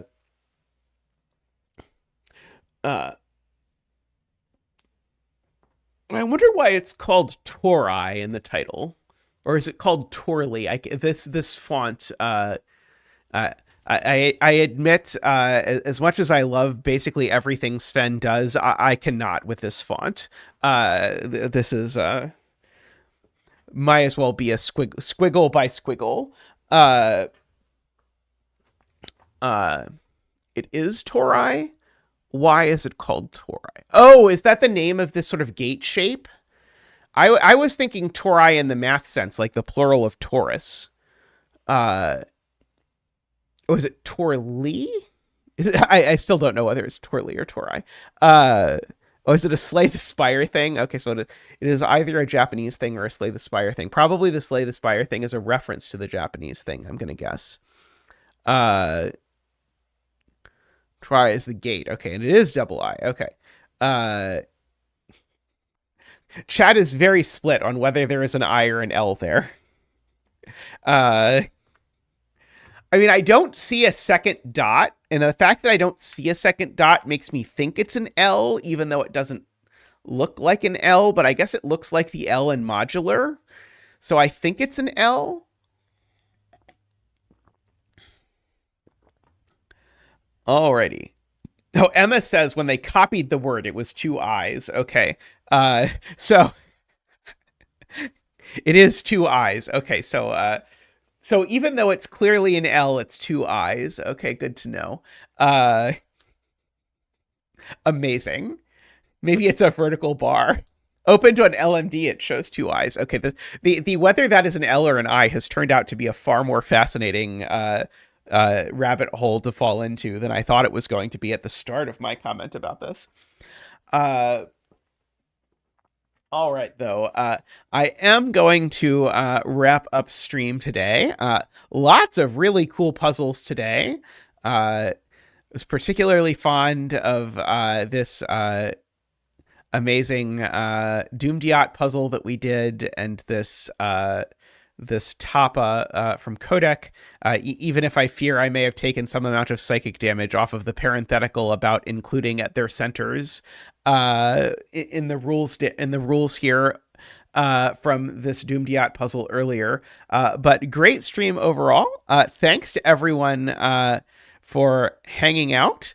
And I will see you all real soon. I hope I should be back on Friday. Sorry for the bump in the road where I was sick, but I should be back to streaming normally, and we're not infinitely far away from the summer when I can maybe do in some bonus streams and such. Yeah, dumediat, don't take the criticism too seriously. I did throw it in my contenders for favorite puzzle of the year list. Speaking of which, I still haven't done the one from 2023 yet. I'll do that at some point, maybe. Fingers crossed. I have the list. But it is something that I was cognizant of as I was doing it. I was trying to think of what other rule set could we do with this. But anyway, Thanks everyone for hanging out. Thanks to everyone who supports the stream financially. We greatly appreciate it. Enjoy your Zach emotes, and enjoy those of you who get to vote on bucket puzzles. We now have an official bucket scraping vote counting robot, which I'm very excited by. So now no longer do we have to scroll through the whole bucket. Now the bucket counting robot will tell us the puzzle with the most votes. So anyway, so if you are a puzzle voter, go in there and get your votes in. And if you want to become a puzzle voter, you can support the stream, which you can do by clicking the join button down below. If you want just the emotes, you can do that for as little as $5 a month. So we greatly appreciate all of you who do that. Thank you so much. We thank everyone on all of the screens that scroll by. There are plenty of people, by the way, you'll see who support the stream elseways. So through super chats or through gifting memberships or through Patreon or whatever. So you can see the full list of the people who support the stream on all of our Zeta is Taking a Break screens, not streams. A Zeta is Taking a Break stream might not be that popular, but the screens. So thank them all if you cannot support the stream yourself. So thank you all. And last but not least, thank you to the Turbines, the people who donate at the top level. Daniel, Danita, David, Franco, Nell, Nordy, and Plonktime. Thank you all so much. I look forward to seeing you all again real soon. But bye for now.